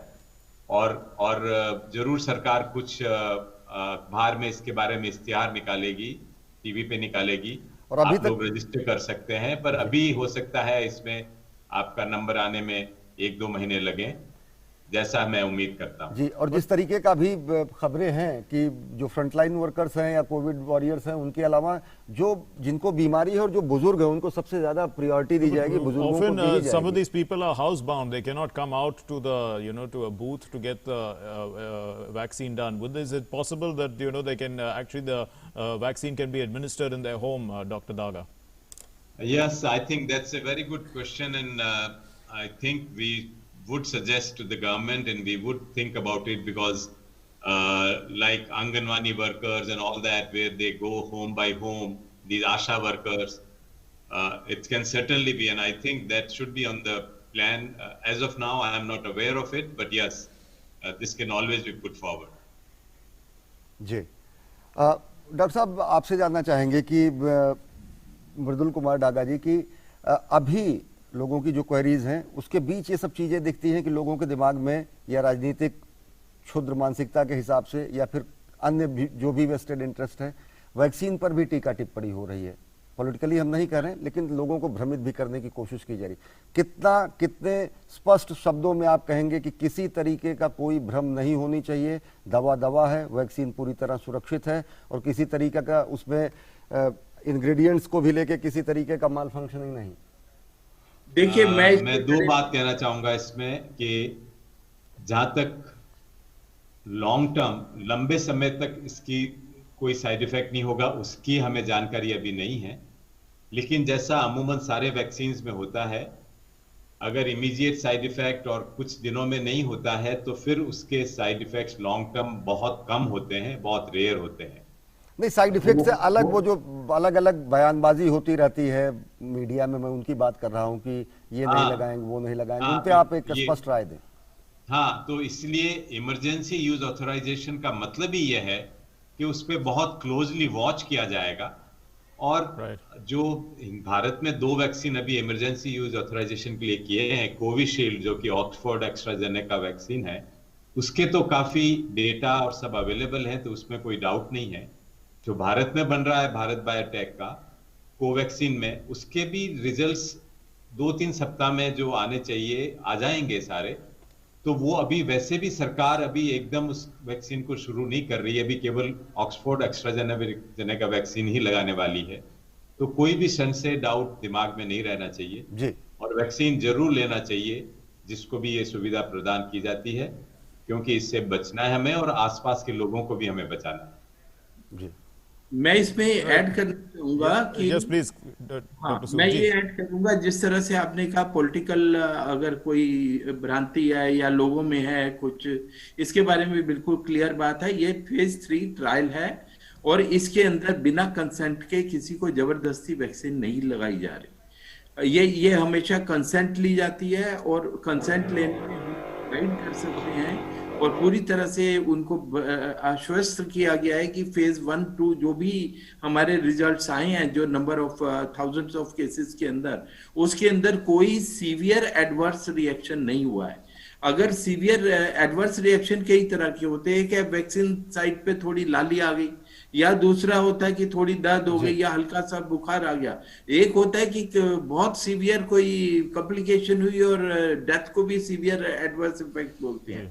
तो सबके नॉलेज के लिए बता दें कि वैक्सीन में सीवियर एडवर्स इफेक्ट जो नॉर्मल पॉपुलेशन है जिनको नई वैक्सीन लगी उनके कंपैरिजन में कोई ज्यादा नहीं हुए हैं, या ज्यादा नहीं, बिल्कुल भी ज्यादा नहीं हुए हैं। और ये एक सेफ वैक्सीन मानी गई है, तभी पूरे समझ के साथ पूरा एग्जामिन करने के बाद इनको फास्ट ट्रैक अप्रूवल दिया गया है। पर अप्रूवल मार्केटिंग के लिए नहीं दिया है, ट्रायल्स के लिए दिया है। और जैसा डॉक्टर साहब से भी अभी चर्चा हुई, हम इसके साइड इफेक्ट्स को या एडवर्स इफेक्ट्स को और स्टडी करेंगे। अगर ये इसी तरह से माइनर रहे, इसी तरह से कम रहे, टॉलरेबल रहे, तो इसमें कोई खतरे की बात नहीं है। और जो भ्रांतियां फैलाई जाती हैं कि आप वैक्सीन लेंगे कुछ हो जाएगा, उधर हो गया, इस कंट्री में हो गया, वो पूरी तरीके से निराधार है, वो पूरी तरीके से बुनियाद है, उनका कोई साइंटिफिक बेस नहीं है। We'll leave it there. Thank you very much, Dr. Rajiv Sood and Dr. Mridul Kumar Daga for joining us, and thank you very much for calling in.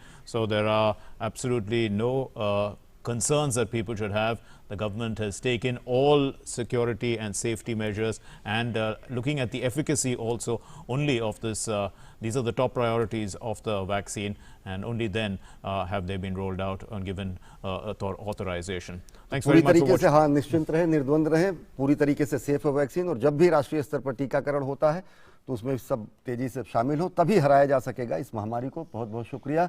हम अपने दर्शकों को कहेंगे इस कार्यक्रम में बस इतना ही। नमस्कार।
सरकार और आंदोलन किसान संगठनों के बीच में 8वें चरण की बातचीत जारी। अब तक किसानों की 4 मांगों में से 2 पर बन चुकी है सहमति।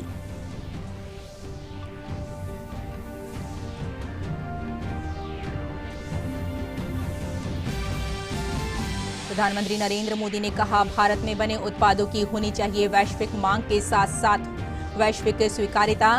पीएम ने नेशनल एटॉमिक टाइम स्केल और भारतीय निर्देशक द्रव्य राष्ट्र को की समर्पित।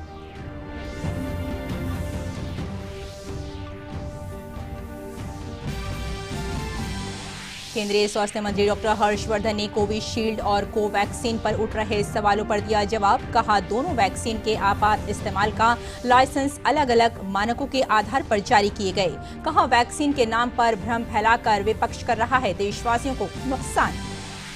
कांग्रेस की कार्यकारी अध्यक्ष सोनिया गांधी के दामाद रॉबर्ट वाड्रा पर आयकर का शिकंजा। बेनामी संपत्ति को लेकर उनके निजी आवास पर पूछताछ। उत्तर भारत में कड़ाके की ठंड जारी, देश के कई हिस्सों में पड़े बारिश के छींटे, तो पश्चिमी विक्षोभ के चलते और भी राज्यों में गरज के साथ बारिश की है आसार। वहीं पिछले दिनों के मुकाबले तापमान में हुआ इजाफा।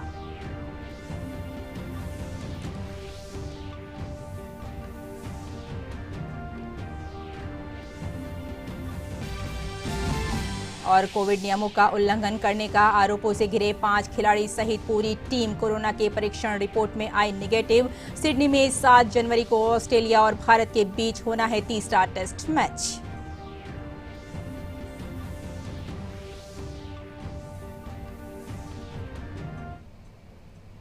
नमस्कार, हिंदी समाचारों में आपका स्वागत है। मैं हूं आपके साथ रेशमा फारूकी। राष्ट्रीय राजधानी दिल्ली में सरकार और आंदोलन किसानों के बीच बातचीत चल रही है। तमाम संगठनों से चर्चा से पूर्व सरकार की तरफ से हाल ही में जिन किसानों की मौत हुई है उनको श्रद्धांजलि अर्पित कर बैठक हुई। पिछले दौर की बातचीत के दौरान 4 में से 2 मुद्दों पर दोनों पक्षों के बीच सहमति बन गई थी। पहला मुद्दा पर्यावरण से जुड़े अध्यादेश पर, जबकि दूसरा बिजली बिल से संबंधित था। उस बैठक में कृषि मंत्री नरेंद्र सिंह तोमर ने किसान नेताओं को आश्वस्त किया था कि सरकार उनकी समस्याओं का समाधान करने के लिए प्रतिबद्ध है और दोनों पक्षों को सौहार्दपूर्ण पहल करनी चाहिए।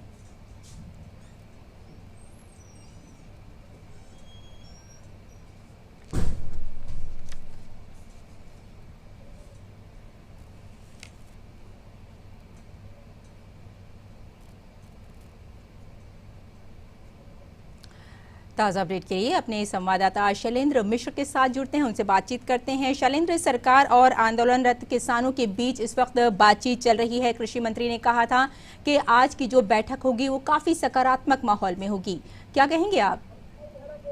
निश्चित तौर पर बैठक चल रही है और अभी भोजन के लिए थोड़ी देर के लिए जो किसान संगठन के नेता है इस वक्त लंच कर रहे हैं और इसके बाद दूसरे दौर की बातचीत होगी।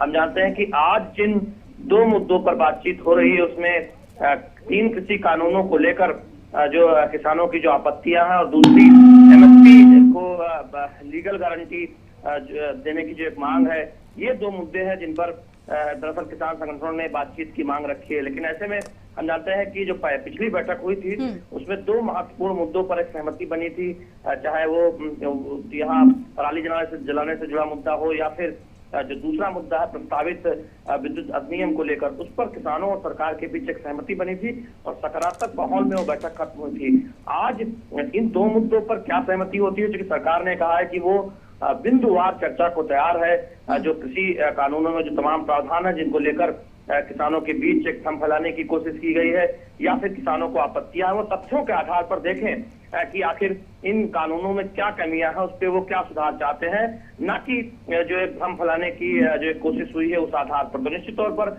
उम्मीद ये की जा सकती है कि आगे का कुछ रास्ता जरूर निकलेगा। लेकिन इस बैठक के शुरू होने से पहले कुछ किसान संगठनों ने जिस तरह से ये कहा कि वो 3 कृषि कानूनों को वापस ले जाने को लेकर अपने जो रुख में कोई बदलाव नहीं लाएंगे, तो ऐसे में ये एक सवाल खड़ा होता है कि क्या जो किसान संगठन है, आंदोलनकारी किसान संगठन, वो तथ्यों के आधार पर विचार करने को तैयार है इन 3 कृषि कानूनों के तमाम बिंदुओं को। क्योंकि सरकार लगातार कहती रही है कि ये एक ऐसा ऐतिहासिक कानून लागू हुआ जिससे किसानों और कृषि सेक्टर के हालात में सकारात्मक बदलाव आने वाला है। तो ऐसे में निश्चित तौर पर देखना होगा कि आज की बैठक के बाद आगे का रास्ता किस तरह से निकलता है। बिल्कुल शैलेंद्र, आप अपनी नजर इस खबर पे बनाए रखें। आपसे फिर से बातचीत करने की कोशिश करेंगे और फिर से जानना चाहेंगे कि आज की मीटिंग कितनी सकारात्मक रही। बहुत बहुत शुक्रिया हमारे साथ जुड़ने के लिए और इस तमाम जानकारी के लिए। अगली खबर पर नजर डालते हैं। प्रधानमंत्री नरेंद्र मोदी ने आज वीडियो कॉन्फ्रेंसिंग के जरिए नेशनल एटॉमिक टाइम स्केल और भारतीय निर्देशक द्रव्य को राष्ट्र को समर्पित किया और राष्ट्रीय पर्यावरण संबंधी मानक प्रयोगशाला नेशनल एनवायरमेंटल स्टैंडर्ड्स लैबोरेटरी की आधारशिला भी रखी। प्रधानमंत्री मोदी ने नेशनल मेट्रोलॉजी कॉन्क्लेव का भी उद्घाटन किया। वैज्ञानिक और औद्योगिक अनुसंधान परिषद राष्ट्रीय भौतिक प्रयोगशाला यानी CSIR NPL राष्ट्रीय माप पद्धति सम्मेलन 2021 का आयोजन कर रही है। राष्ट्रीय माप पद्धति सम्मेलन को संबोधित करते हुए प्रधानमंत्री ने कहा कि नए साल में भारत को बड़ी खुशखबरी मिली है और देश के लोगों को एक साथ 2 वैक्सीन का तोहफा मिला है, जिससे कोरोना के खिलाफ लड़ाई में मदद मिलेगी। विज्ञान के क्षेत्र में असाधारण योगदान के लिए पूरा देश अपने वैज्ञानिकों का ऋणी रहेगा।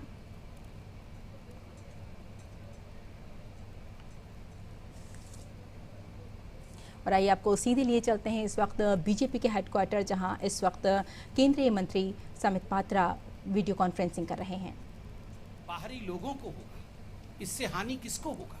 इससे हानि हमारे देश को होगा, हमारे देश के वैज्ञानिकों के बल को होगा, उनके आत्मबल को होगा, आत्मविश्वास को होगा। आखिर कांग्रेस और ये ऑपोजिशन पार्टी जो भारत के वैज्ञानिक हैं, भारत के साइंटिस्ट हैं, उनके आत्मबल को, उनके कॉन्फिडेंस को तोड़ना क्यों चाहती है? क्या कारण है? ये सारी चीजें आदरणीय नड्डा जी ने पूछा है। नड्डा जी ने यह भी कहा है कि जो हमारे वैज्ञानिक हैं वो बधाई के पात्र हैं। जिस प्रकार एक वर्ष के अंदर ही कोविड के आने के, दिसंबर के माह 2020 में कोविड आया था, और एक वर्ष के अंदर ही सघन प्रयोग और शोध कार्य करके हमारे वैज्ञानिकों ने, हमारे आविष्कारकों ने जिस प्रकार से 2 वैक्सीन का यहां निर्माण किया है, ये अपने आप में हिंदुस्तान के लिए एक बहुत बड़ी उपलब्धि। पूरा देश आज खुश है, the whole country is happy. जब पूरा देश खुश है तो सवाल उठता है कि कांग्रेस पार्टी और कुछ राजनीतिक दल दुखी क्यों है? बंधुगण, ये पहली बार ऐसा नहीं हुआ है कि देश खुश है और कांग्रेस पार्टी नाराज है। कई बार ऐसा हो चुका है। आज जब ये वैक्सीन आया है, कोविड पर प्रहार होगा, 2 वैक्सीन आए हैं, उनके प्रोटोकॉल के विषय में देश के वैज्ञानिकों ने बात भी की है, आईसीएमआर ने बात की है, director controller general of drugs ने बात की है, उन सब ने बात की है। 2 प्रजाति बहुत परेशान है वैक्सीन आने के बाद। कोरोना वायरस बहुत परेशान है और कांग्रेस पार्टी बहुत परेशान है। समझ में आ रहा है कोरोना वायरस क्यों परेशान है? क्योंकि कोरोना वायरस के दिन अब गिने चुने रह गए हैं। कांग्रेस क्यों परेशान है, इसका जवाब कांग्रेस को ही देना पड़ेगा। कांग्रेस और कोरोना दोनों परेशान हैं। बंधुगण, जहां तक कांग्रेस का सवाल है, समय समय पर हमने कांग्रेस को म्यूटेंट वैरायटी में बदलते हुए देखा है। ये कांग्रेस का म्यूटेशन होते रहता है और एक से बढ़कर एक भयंकर रूप कांग्रेस समय समय पर धारण करती है। मैं सारे म्यूटेंट वैरायटी जो कांग्रेस पार्टी के हैं, समय समय पर उन्होंने किस प्रकार भ्रमजाल फैलाने की कोशिश इस देश में किया है, उसके विषय में बताऊंगा। इस देश में जब सर्जिकल स्ट्राइक होता है, देश जब सर्जिकल स्ट्राइक करती है, तब कांग्रेस पार्टी को हमारे आर्मी के ऊपर भरोसा नहीं होता है, उनको सबूत चाहिए होता है। जब एयर स्ट्राइक होता है तो कांग्रेस पार्टी और विपक्षी दलों को, खास करके लेफ्ट को भी, इंडियन एयरफोर्स पे भरोसा नहीं होता है, उनको सबूत चाहिए होता है। जब हिंदुस्तान में चुनाव होता है और कांग्रेस पार्टी जीतती या हारती है, कुछ राज्यों में जीती भी थी, नतीजे चाहे कुछ भी हो, कांग्रेस पार्टी को ईवीएम इलेक्शन कमीशन पर भरोसा नहीं होता है। वो लंदन तक जाकर प्रेस कॉन्फ्रेंस कर देती है। आपको याद होगा कपिल सिब्बल लंदन तक चले गए थे। जब इस देश में कोई जजमेंट आता है, आपको याद होगा राफेल का जजमेंट आया था, तो कांग्रेस पार्टी को सुप्रीम कोर्ट पे और सुप्रीम कोर्ट के जजमेंट पे भरोसा नहीं होता है। वो सुप्रीम कोर्ट के चीफ जस्टिस को इम्पीच करने की कोशिश करते हैं। और तो और, जब राम सेतु पर चर्चा होती है इस देश में, तो कांग्रेस को भगवान श्री राम पे भी भरोसा नहीं होता है। वो कहते हैं राम डज नॉट एग्जिस्ट। किसी पे भरोसा नहीं है कांग्रेस पार्टी को, न भगवान राम पे भरोसा है, न इलेक्शन कमीशन पर भरोसा है। और जब यूनाइटेड नेशन, संयुक्त राष्ट्र और IMF ये कहती है, इंटरनेशनल मॉनेटरी फंड कहती है कि भारत एक चमकता हुआ सितारा है इकोनॉमिक फ्रंट पे, तो कांग्रेस पार्टी कहती है ये सब मिले हुए हैं। न संयुक्त राष्ट्र पे भरोसा है, न WHO पे भरोसा है, न IMF पे भरोसा है। जब जनता भारतीय जनता पार्टी को जिताती है तो जनता पर भी कांग्रेस पार्टी को भरोसा नहीं होता है। वैक्सीन जब आता है तब वैक्सीन पे भरोसा नहीं होता है। जब हिंदुस्तान की जनता कोरोना वॉरियर के प्रोत्साहन के लिए ताली और थाली और दीप का सहारा लेते हुए उन्हें प्रोत्साहित करती है, तो कांग्रेस पार्टी को कोरोना वॉरियर पे भरोसा नहीं होता है। आखिर कांग्रेस पार्टी का भरोसा किस पे है? बंधुगण, कांग्रेस पार्टी का एकमात्र सहारा और उनका केवल और केवल विश्वास गांधी परिवार को छोड़ के और किसी पे नहीं है। उनके लिए सर्वस्व गांधी परिवार है, सब कुछ गांधी परिवार है। बस ना आर्मी कोई है, न वैज्ञानिक कोई है, न सुप्रीम कोर्ट कुछ मायने रखता है, केवल और केवल गांधी परिवार। कहां है राहुल गांधी? छुट्टी बिताने बाहर गए हुए हैं खुद, और यहां पर र्यूमर मॉन्गरिंग करवा रहे हैं, यहां पर भ्रम फैला रहे हैं। आप बताइए, इस प्रकार की बातें इतने गंभीर विषय को लेकर होनी चाहिए क्या? जो र्यूमर्स होती हैं वो जंगल की आग की तरह फैलती है. Rumors spread as wildfire, and in this most important time when we should be comforting the people of the country, when we should be talking about the truth, when we should have a scientific bias towards whatever we talk, when we should in fact be supporting scientific advices given by some of the most important competent authorities of the country, when we should be talking about confidence, instilling confidence in people of India, we have the Congress party's Shashi Tharoor, Jairam Ramesh, many others who in fact have been trying their best to rumor monger, who have been lying, who have been trying to cause some kind of chaos in this country. इस देश में भ्रम फैलाना चाहते हैं. और केवल राहुल गांधी और कांग्रेस पार्टी नहीं है, अखिलेश यादव जी भी, वो दो अच्छे लड़के, ये दो अच्छे लड़के बने हुए थे ना, साइकिल पर बैठ के चल रहे थे दोनों साथ में, फिर बाद में साइकिल से उतारा. ये दोनों का एक जैसा हाल है. अखिलेश जी कह रहे थे ये बीजेपी की वैक्सीन है, मैं वैक्सीन नहीं लगाऊंगा. वैक्सीन कोई बीजेपी की और कांग्रेस की होती है क्या? वैज्ञानिकों ने ये शोध के बाद ये वैक्सीन बनाया है, जन कल्याण के लिए वैक्सीन बनाया है. और आपको जान के खुशी होगी, भारत में आज ये क्षमता है कि बाहर के देश किस प्रकार ये वैक्सीन हिंदुस्तान की फैक्ट्री में निर्माण हो सके, उसके लिए हिंदुस्तान को ऑर्डर दे रही हैं. और खुद हिंदुस्तान में बैठे कुछ ऐसे लोग हैं, कुछ ऐसी पॉलिटिकल पार्टीज और कुछ ऐसे नेता हैं जो हिंदुस्तान पर ही भरोसा नहीं कर रहे हैं. विश्व भरोसा कर रही है हिंदुस्तान पे. संयुक्त राष्ट्र और WHO भूरी भूरी प्रशंसा कर रही है हिंदुस्तान की. और यहां हिंदुस्तान के नेता राहुल गांधी इत्यादि, अखिलेश जी, ये हिंदुस्तान के खिलाफ बोल रहे हैं. ये किस प्रकार की गैर जिम्मेदाराना और इररेस्पॉन्सिबल बिहेवियर है, ये हम पूछना चाहते हैं. बंधुगण, drug controller general of India DCGI के VG सोमानी जी, कोविड-19 सब expert committee of the central drug standard control organisation CDSCO, ICMR से डॉक्टर बलराम भार्गव जी जो DG हैं, हेल्थ मिनिस्ट्री, इन सभी ने पूरे विषय का जायजा लेते हुए कोई भी शंका किसी के मन में भी हो, उन शंकाओं का निवारण किया है, उसका जवाब दिया है, तथ्यात्मक रूप से सत्य को जनता के सामने प्रतिपादित किया है. उसके बावजूद इस प्रकार के झूठ को फैलाने, इस प्रकार भ्रमजाल बुनने की जो कोशिश की जा रही है, जनता इसको देख रही है. और यही कारण है कि जब जनता खुश होती है, जन कल्याण का काम होता है और कांग्रेस पार्टी नाराज होती है, कांग्रेस को भरोसा नहीं होता है, यही कारण है कि जनता आज कांग्रेस को बाहर छोड़ने के लिए मजबूर हो रही है. जनता आज कांग्रेस को कहीं न कहीं देश के इलेक्टोरल पॉलिटिक्स से बाहर ढकेल रही है. आपको किस पे भरोसा है? इन सभी जो संगठनों का मैंने नाम लिया, जो वैज्ञानिक संगठन है, या ये Nobel laureate Shashi Tharoor, Nobel laureate Rahul Gandhi, Nobel laureate Ramesh, Nobel laureate Akhilesh Yadav, और कोई कल उनका नेता कह रहा था कि कोई वैक्सीन लेने से नपुंसक. कैसी भाषा, ऐसी भाषा का प्रयोग. आप इस प्रकार से लोगों को डरा रहे हैं, भ्रम फैला रहे हैं. बंधुगण, मैं लास्ट में कांग्रेस पार्टी से इतना ही कहूंगा कि आपसे तो आपका घर नहीं संभल रहा है, आप वैक्सीन संभालने चलें. इतना ही आपको लगता है आप सक्षम हैं तो पहले फेज 1 का ट्रायल करिए कि आपके पार्टी में अध्यक्ष कौन बनेगा.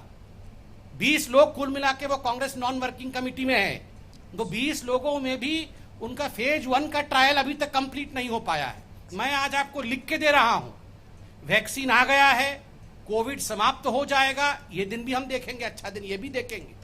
मंगल ग्रह में पानी भी मिल जाएगा, चंद्रमा में भी लोग बस जाएंगे, ये सब कुछ हो जाएगा. सारी बीमारियां उनकी वैक्सीन आ जाएगी, उनका ट्रीटमेंट हो जाएगा. इस कांग्रेस पार्टी का अध्यक्ष नहीं चुना जाएगा. मैं केवल और केवल इतना कहना चाहता हूं, जनता को मोदी जी के नेतृत्व पर, भारत के वैज्ञानिकों पर भरोसा है. कांग्रेस पार्टी पहले भरोसा अपने घर के अंदर ढूंढे, पहले अपना अध्यक्ष ढूंढे, उसमें अपने आप को व्यस्त रखे, बाद में इतने गंभीर विषय पर इस प्रकार की गैर जिम्मेदाराना टिप्पणी करे. बहुत बहुत धन्यवाद.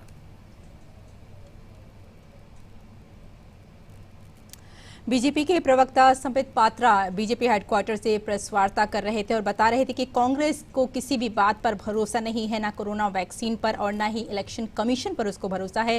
पूरा देश इस वक्त कोरोना को लेकर परेशान है और इसीलिए सरकार ये चाहती है कि जो वैक्सीन है उस पर भरोसा किया जाए, लेकिन कांग्रेस बार बार इस तरह से भ्रम फैला रही है कि जनता के बीच भ्रम फैले और लोग इसे ना लगवाएं। लेकिन उन्होंने साथ साथ ये भी कहा कि जो जनता है वो प्रधानमंत्री नरेंद्र मोदी पर और बीजेपी पर पूरा यकीन करती है और न सिर्फ जनता बल्कि पूरी दुनिया इस वक्त भारत की तरफ देख रही है और वैक्सीन की तरफ देख रही है और पूरा भरोसा कर रही है।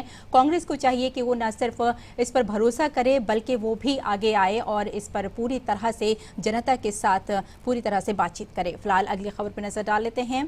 कांग्रेस की कार्यकारी अध्यक्ष सोनिया गांधी के दामाद रॉबर्ट वाड्रा पर आयकर ने अपना शिकंजा कसा है। रॉबर्ट वाड्रा से उनकी कंपनी से जुड़े कुछ बेनामी संपत्तियों से जुड़े मसले पर बयान दर्ज कराया गया है। ये पूछताछ रॉबर्ट वाड्रा के आवास पर चल रही है।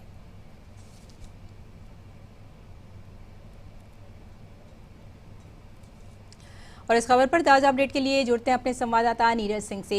नीरज, बेनामी संपत्ति को लेकर इस वक्त रॉबर्ट वाड्रा के साथ पूछताछ चल रही है, तो क्या कुछ इसके बाद आपके पास जानकारी है? देखिए, बिल्कुल जो इनकम टैक्स है उसने कुछ समय पहले रॉबर्ट वाड्रा को एक नोटिस भेजा था और उसमें उस नोटिस में ये कहा गया था कि रॉबर्ट वाड्रा जो इनकम टैक्स है उनके कुछ सवाल हैं, उसका जवाब देने के लिए रॉबर्ट वाड्रा इनकम टैक्स के ऑफिस में आए।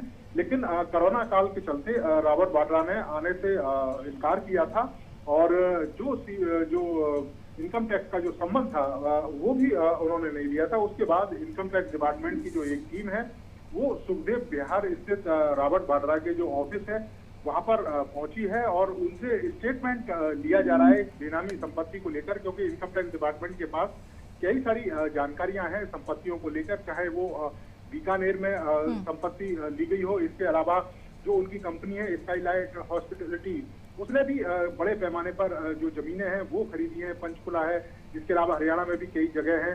इसके साथ साथ ही आपको पता भी होगा कि लंदन में भी कई जो बेनामी संपत्ति हैं उसका भी पता इनकम टैक्स डिपार्टमेंट को लगा था। तो उन्हीं से रिलेटेड जो जानकारी है वो income tax department Robert Vadra से पूछना चाह रहा है। आज सुखदेव बिहार स्थित इनकम टैक्स डिपार्टमेंट की जो टीम है रॉबर्ट वाड्रा के ऑफिस में पहुंची है और वहां बेनामी संपत्तियों को लेकर उनसे जो सवाल जवाब है वो किए जा रहे हैं, उनका जो स्टेटमेंट है वो रिकॉर्ड किया जा रहा है। जी, आप इस वक्त वहाँ मौजूद हैं, आप अपनी नज़र उस पर बनाए रखें और आपसे फिर से बातचीत करने की कोशिश करेंगे कि इस पूछताछ के बाद क्या कुछ निकलकर सामने आता है। और बुलेटिन में फिलहाल लेते हैं एक छोटा सा ब्रेक, जल्द हाजिर होते हैं। आप देखते रहिए DD न्यूज़।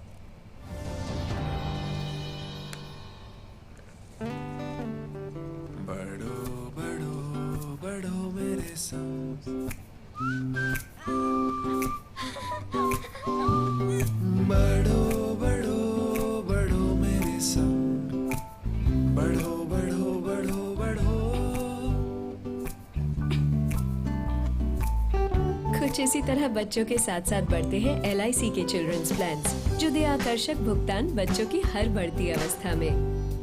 बढ़ो बढ़ो बढ़ो मेरे संग।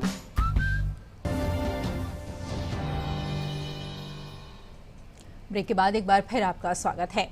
उत्तर प्रदेश में गाजियाबाद के मुरादनगर में कल शमशान घाट में छत गिरने के मामले में 3 लोगों को गिरफ्तार किया गया है और कुल 5 लोगों के खिलाफ मुकदमा दर्ज किया गया है। इनमें मुरादनगर के अधिशामी अधिकारी निहारिका सिंह, कनिष्ठ अभियंता चंद्रपाल और सुपरवाइजर आशीष शामिल हैं। कल यहां शमशान घाट की छत गिर जाने से 24 लोगों की मौत हो गई और 13 लोग घायल हो गए। ये हादसा उस समय हुआ जब शमशान घाट पर अपने परिजन का अंतिम संस्कार करने के लिए बड़ी संख्या में लोग पहुंचे हुए थे।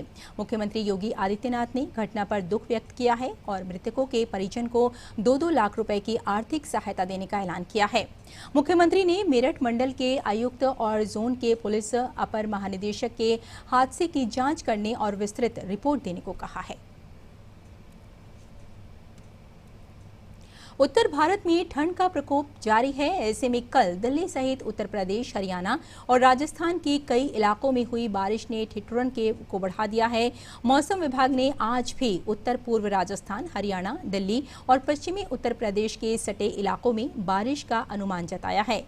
अभी पश्चिमी विक्षोभ मध्य पाकिस्तान के ऊपर स्थित है और इसके उत्तरी पंजाब से लेकर उत्तर पूर्व अरब सागर तक कम दबाव का क्षेत्र बना हुआ है। अरब सागर से चलने वाली दक्षिण पश्चिमी हवा के पश्चिमी विक्षोभ के साथ टकराने से मुंबई के कई इलाकों में तड़के हल्की बारिश भी हुई है। दिल्ली सहित उत्तर भारत के राज्यों में कल सुबह हुई बारिश की तरह के ही वायुमंडलीय लक्षण बने हुए हैं। वहीं आज दिल्ली के पालम इलाके में सुबह 8:30 बजे न्यूनतम तापमान 12.3 डिग्री सेल्सियस दर्ज किया गया। वहीं सफदरजंग में अधिकतम तापमान 11.4 डिग्री सेल्सियस दर्ज किया गया। वहीं जम्मू कश्मीर में बर्फबारी के कारण उधमपुर स्थित जम्मू श्रीनगर राष्ट्रीय राजमार्ग संख्या 44 ताज़ा बर्फबारी के कारण आज लगातार दूसरे दिन बंद है। रात भर हुई बारिश के कारण जवाहर सुरंग को भी यातायात के लिए बंद कर दिया गया है। उधमपुर से श्रीनगर के लिए भी यातायात को बंद कर दिया गया है, जिस कारण सैकड़ों ट्रक फंसे हुए हैं। आर्टिकल 370 के हटाए जाने के बाद भी राजौरी और रियासी जैसे क्षेत्र शांतिपूर्ण रहे हैं। ऐसा इसलिए है क्योंकि इन दूरदराज के इलाकों में लोग प्रगति देख रहे हैं। हमारी संवाददाता नंदिता डागर ने उनसे बात की। मैंने जवाहर नवोदय विद्यालय का एंट्रेंस पास किया है और इंडियन आर्मी ने हमारी बहुत मदद की है। उन्होंने कोचिंग सेंटर जो खोला था वो मैंने अटेंड किया और उसमें हमें किताबें प्रोवाइड की और डेली रिटन टेस्ट होते थे, तो जिसकी वजह से आज मैं जवाहर नवोदय विद्यालय का एंट्रेंस पास किया और डिस्ट्रिक्ट में सेकंड टॉपर रहा। जी, एक्चुअली मुझे ज़बरदस्ती लिया गया था, तो लोकल मिलिटेंट्स ने बचाया था। कोई फॉरेन मिलिटेंट्स, नाम वालों मिलिटेंट्स ने मारा था मुझे, तो सम टाइम के लिए मुझे फिर उनके साथ अपने साथ उन्हें रखा। उसके बाद मैंने सरेंडर किया क्योंकि मेरा मन ही नहीं था जाने का। मेरी लात फ्रैक्चर हो गई थी, इसलिए मैं आया ये बैसाखी लेने, थोड़ी सहूलत हो जाए। मैं चल नहीं पाता, एक्सीडेंट हुआ था मेरा। आर्मी यूनिट बग्गा से हम कोचिंग ले रहे हैं मैम। फिजिकल हमारा क्वालिफाइड हो गया, अब रिटर्न की तैयारी कर रहे हैं मैम। आर्मी तो हमारे लिए बहुत ही हेल्पफुल रही है। वहाँ पे उन्होंने हमारे लिए कोर्स कोचिंग के लिए वहाँ पे हमें क्लासेस दिए हैं और वहाँ पे हमने वहाँ पे पुलिस कांस्टेबल के लिए उन्होंने पहले फिजिकल करवाया और उसके बाद रिटर्न की तैयारी करवा रहे हैं। देश में कोरोना वायरस से ठीक होने वाले मरीजों की संख्या में तेजी से बढ़ रही है, जिसके कारण सक्रिय मामलों में लगातार गिरावट जारी है। स्वास्थ्य विभाग की ओर से जारी ताज़ा आंकड़ों के मुताबिक देश में 99,46,867 मरीज स्वस्थ हो चुके हैं। वर्तमान में रिकवरी रेट 96.19% हो गया है। मृत्यु दर की बात की जाए तो कोविड के कारण मौत की दर 1.45% है। पिछले 24 घंटों में 19,557 मरीज स्वस्थ हुए हैं। IHS मार्केट ने सोमवार को भारत विनिर्माण खरीद प्रबंध सूचकांक PMI जारी किया। ये दिसंबर 2020 के लिए 56.4 पर रहा, जो कि नवंबर 2020 के 56.3 से थोड़ा ऊपर है। ये लगातार 5वां महीना रहा जब विनिर्माण का PMI 50 से ऊपर है। यदि PMI 50 से अधिक हो तो इससे गतिविधियों में तेजी का पता चलता है। PMI के 50 से कम रहने का अर्थ संकुचन का संकेत देता है। दुनिया भर में कोरोना का कहर जारी है। दुनिया में कोरोना के कहर से 8,54,00,000 से अधिक लोग संक्रमित हैं। वहीं इस महामारी से अब तक 18,50,000 से अधिक लोगों की मौत हो गई है। दुनिया में कोरोना से अमेरिका सबसे अधिक प्रभावित है, जहां कोरोना से 2,11,11,000 से अधिक लोग संक्रमित हैं। वहीं इस महामारी से अब तक 3,60,000 से अधिक लोगों की मौत हो गई है। वहीं ब्राजील में 77,33,000 से अधिक लोग संक्रमित हैं, जबकि 1,96,000 से अधिक लोगों की इस महामारी से मौत हो गई है। जर्मनी में एक स्की रिजॉर्ट पर सैकड़ों लोगों की भीड़ जुटने में कोरोना के नियमों का उल्लंघन होने पर पुलिस ने लोगों से लॉकडाउन के नियमों का पालन करने की अपील की। जर्मनी में 16 दिसंबर से सख्त लॉकडाउन लागू है, जो 10 जनवरी तक के लिए लागू रहेगा। कोरोना संक्रमण को रोकने के लिए जर्मनी में राष्ट्रीय लॉकडाउन का विस्तार होने की संभावना है। अफ्रीकी देश नाइजर के दक्षिण पश्चिम में एक आतंकवादी हमले में 100 लोगों की मौत हो गई है। नाइजर के प्रधानमंत्री बिरगी रेफिन ने आतंकी हमले को देश के लिए हालिया सबसे घातक दिनों में से एक बताया। नाइजर सरकार ने कहा कि माली के सशस्त्र गुट उसकी राज्य की सीमा में घुसकर आतंकी वारदातों को अंजाम देते रहे हैं। इस क्षेत्र में अलकायदा और इस्लामिक स्टेट से जुड़े कई आतंकी संगठन सक्रिय हैं। इस इलाके में हिंसा और गृहयुद्ध के कारण वर्ष 2017 से ही आपातकाल लागू है। और भारत और ऑस्ट्रेलिया के बीच मौजूदा सीरीज में दोनों टीम, स्पोर्ट स्टाफ और मैच से जुड़े अधिकारियों की कोविड रिपोर्ट नेगेटिव पाई गई है। ये परीक्षण रविवार को किए गए। सीरीज का तीसरा टेस्ट 7 जनवरी से सिडनी में खेला जाएगा। फिलहाल सीरीज 1-1 की बराबरी पर है। सिडनी टेस्ट मैदान में दर्शकों की 25% मौजूदगी के बीच खेला जाएगा। 51वीं भारतीय अंतर्राष्ट्रीय फिल्म महोत्सव का आयोजन 16 से 24 जनवरी के बीच गोवा में हो रहा है। वर्चुअल सेगमेंट के लिए पंजीकरण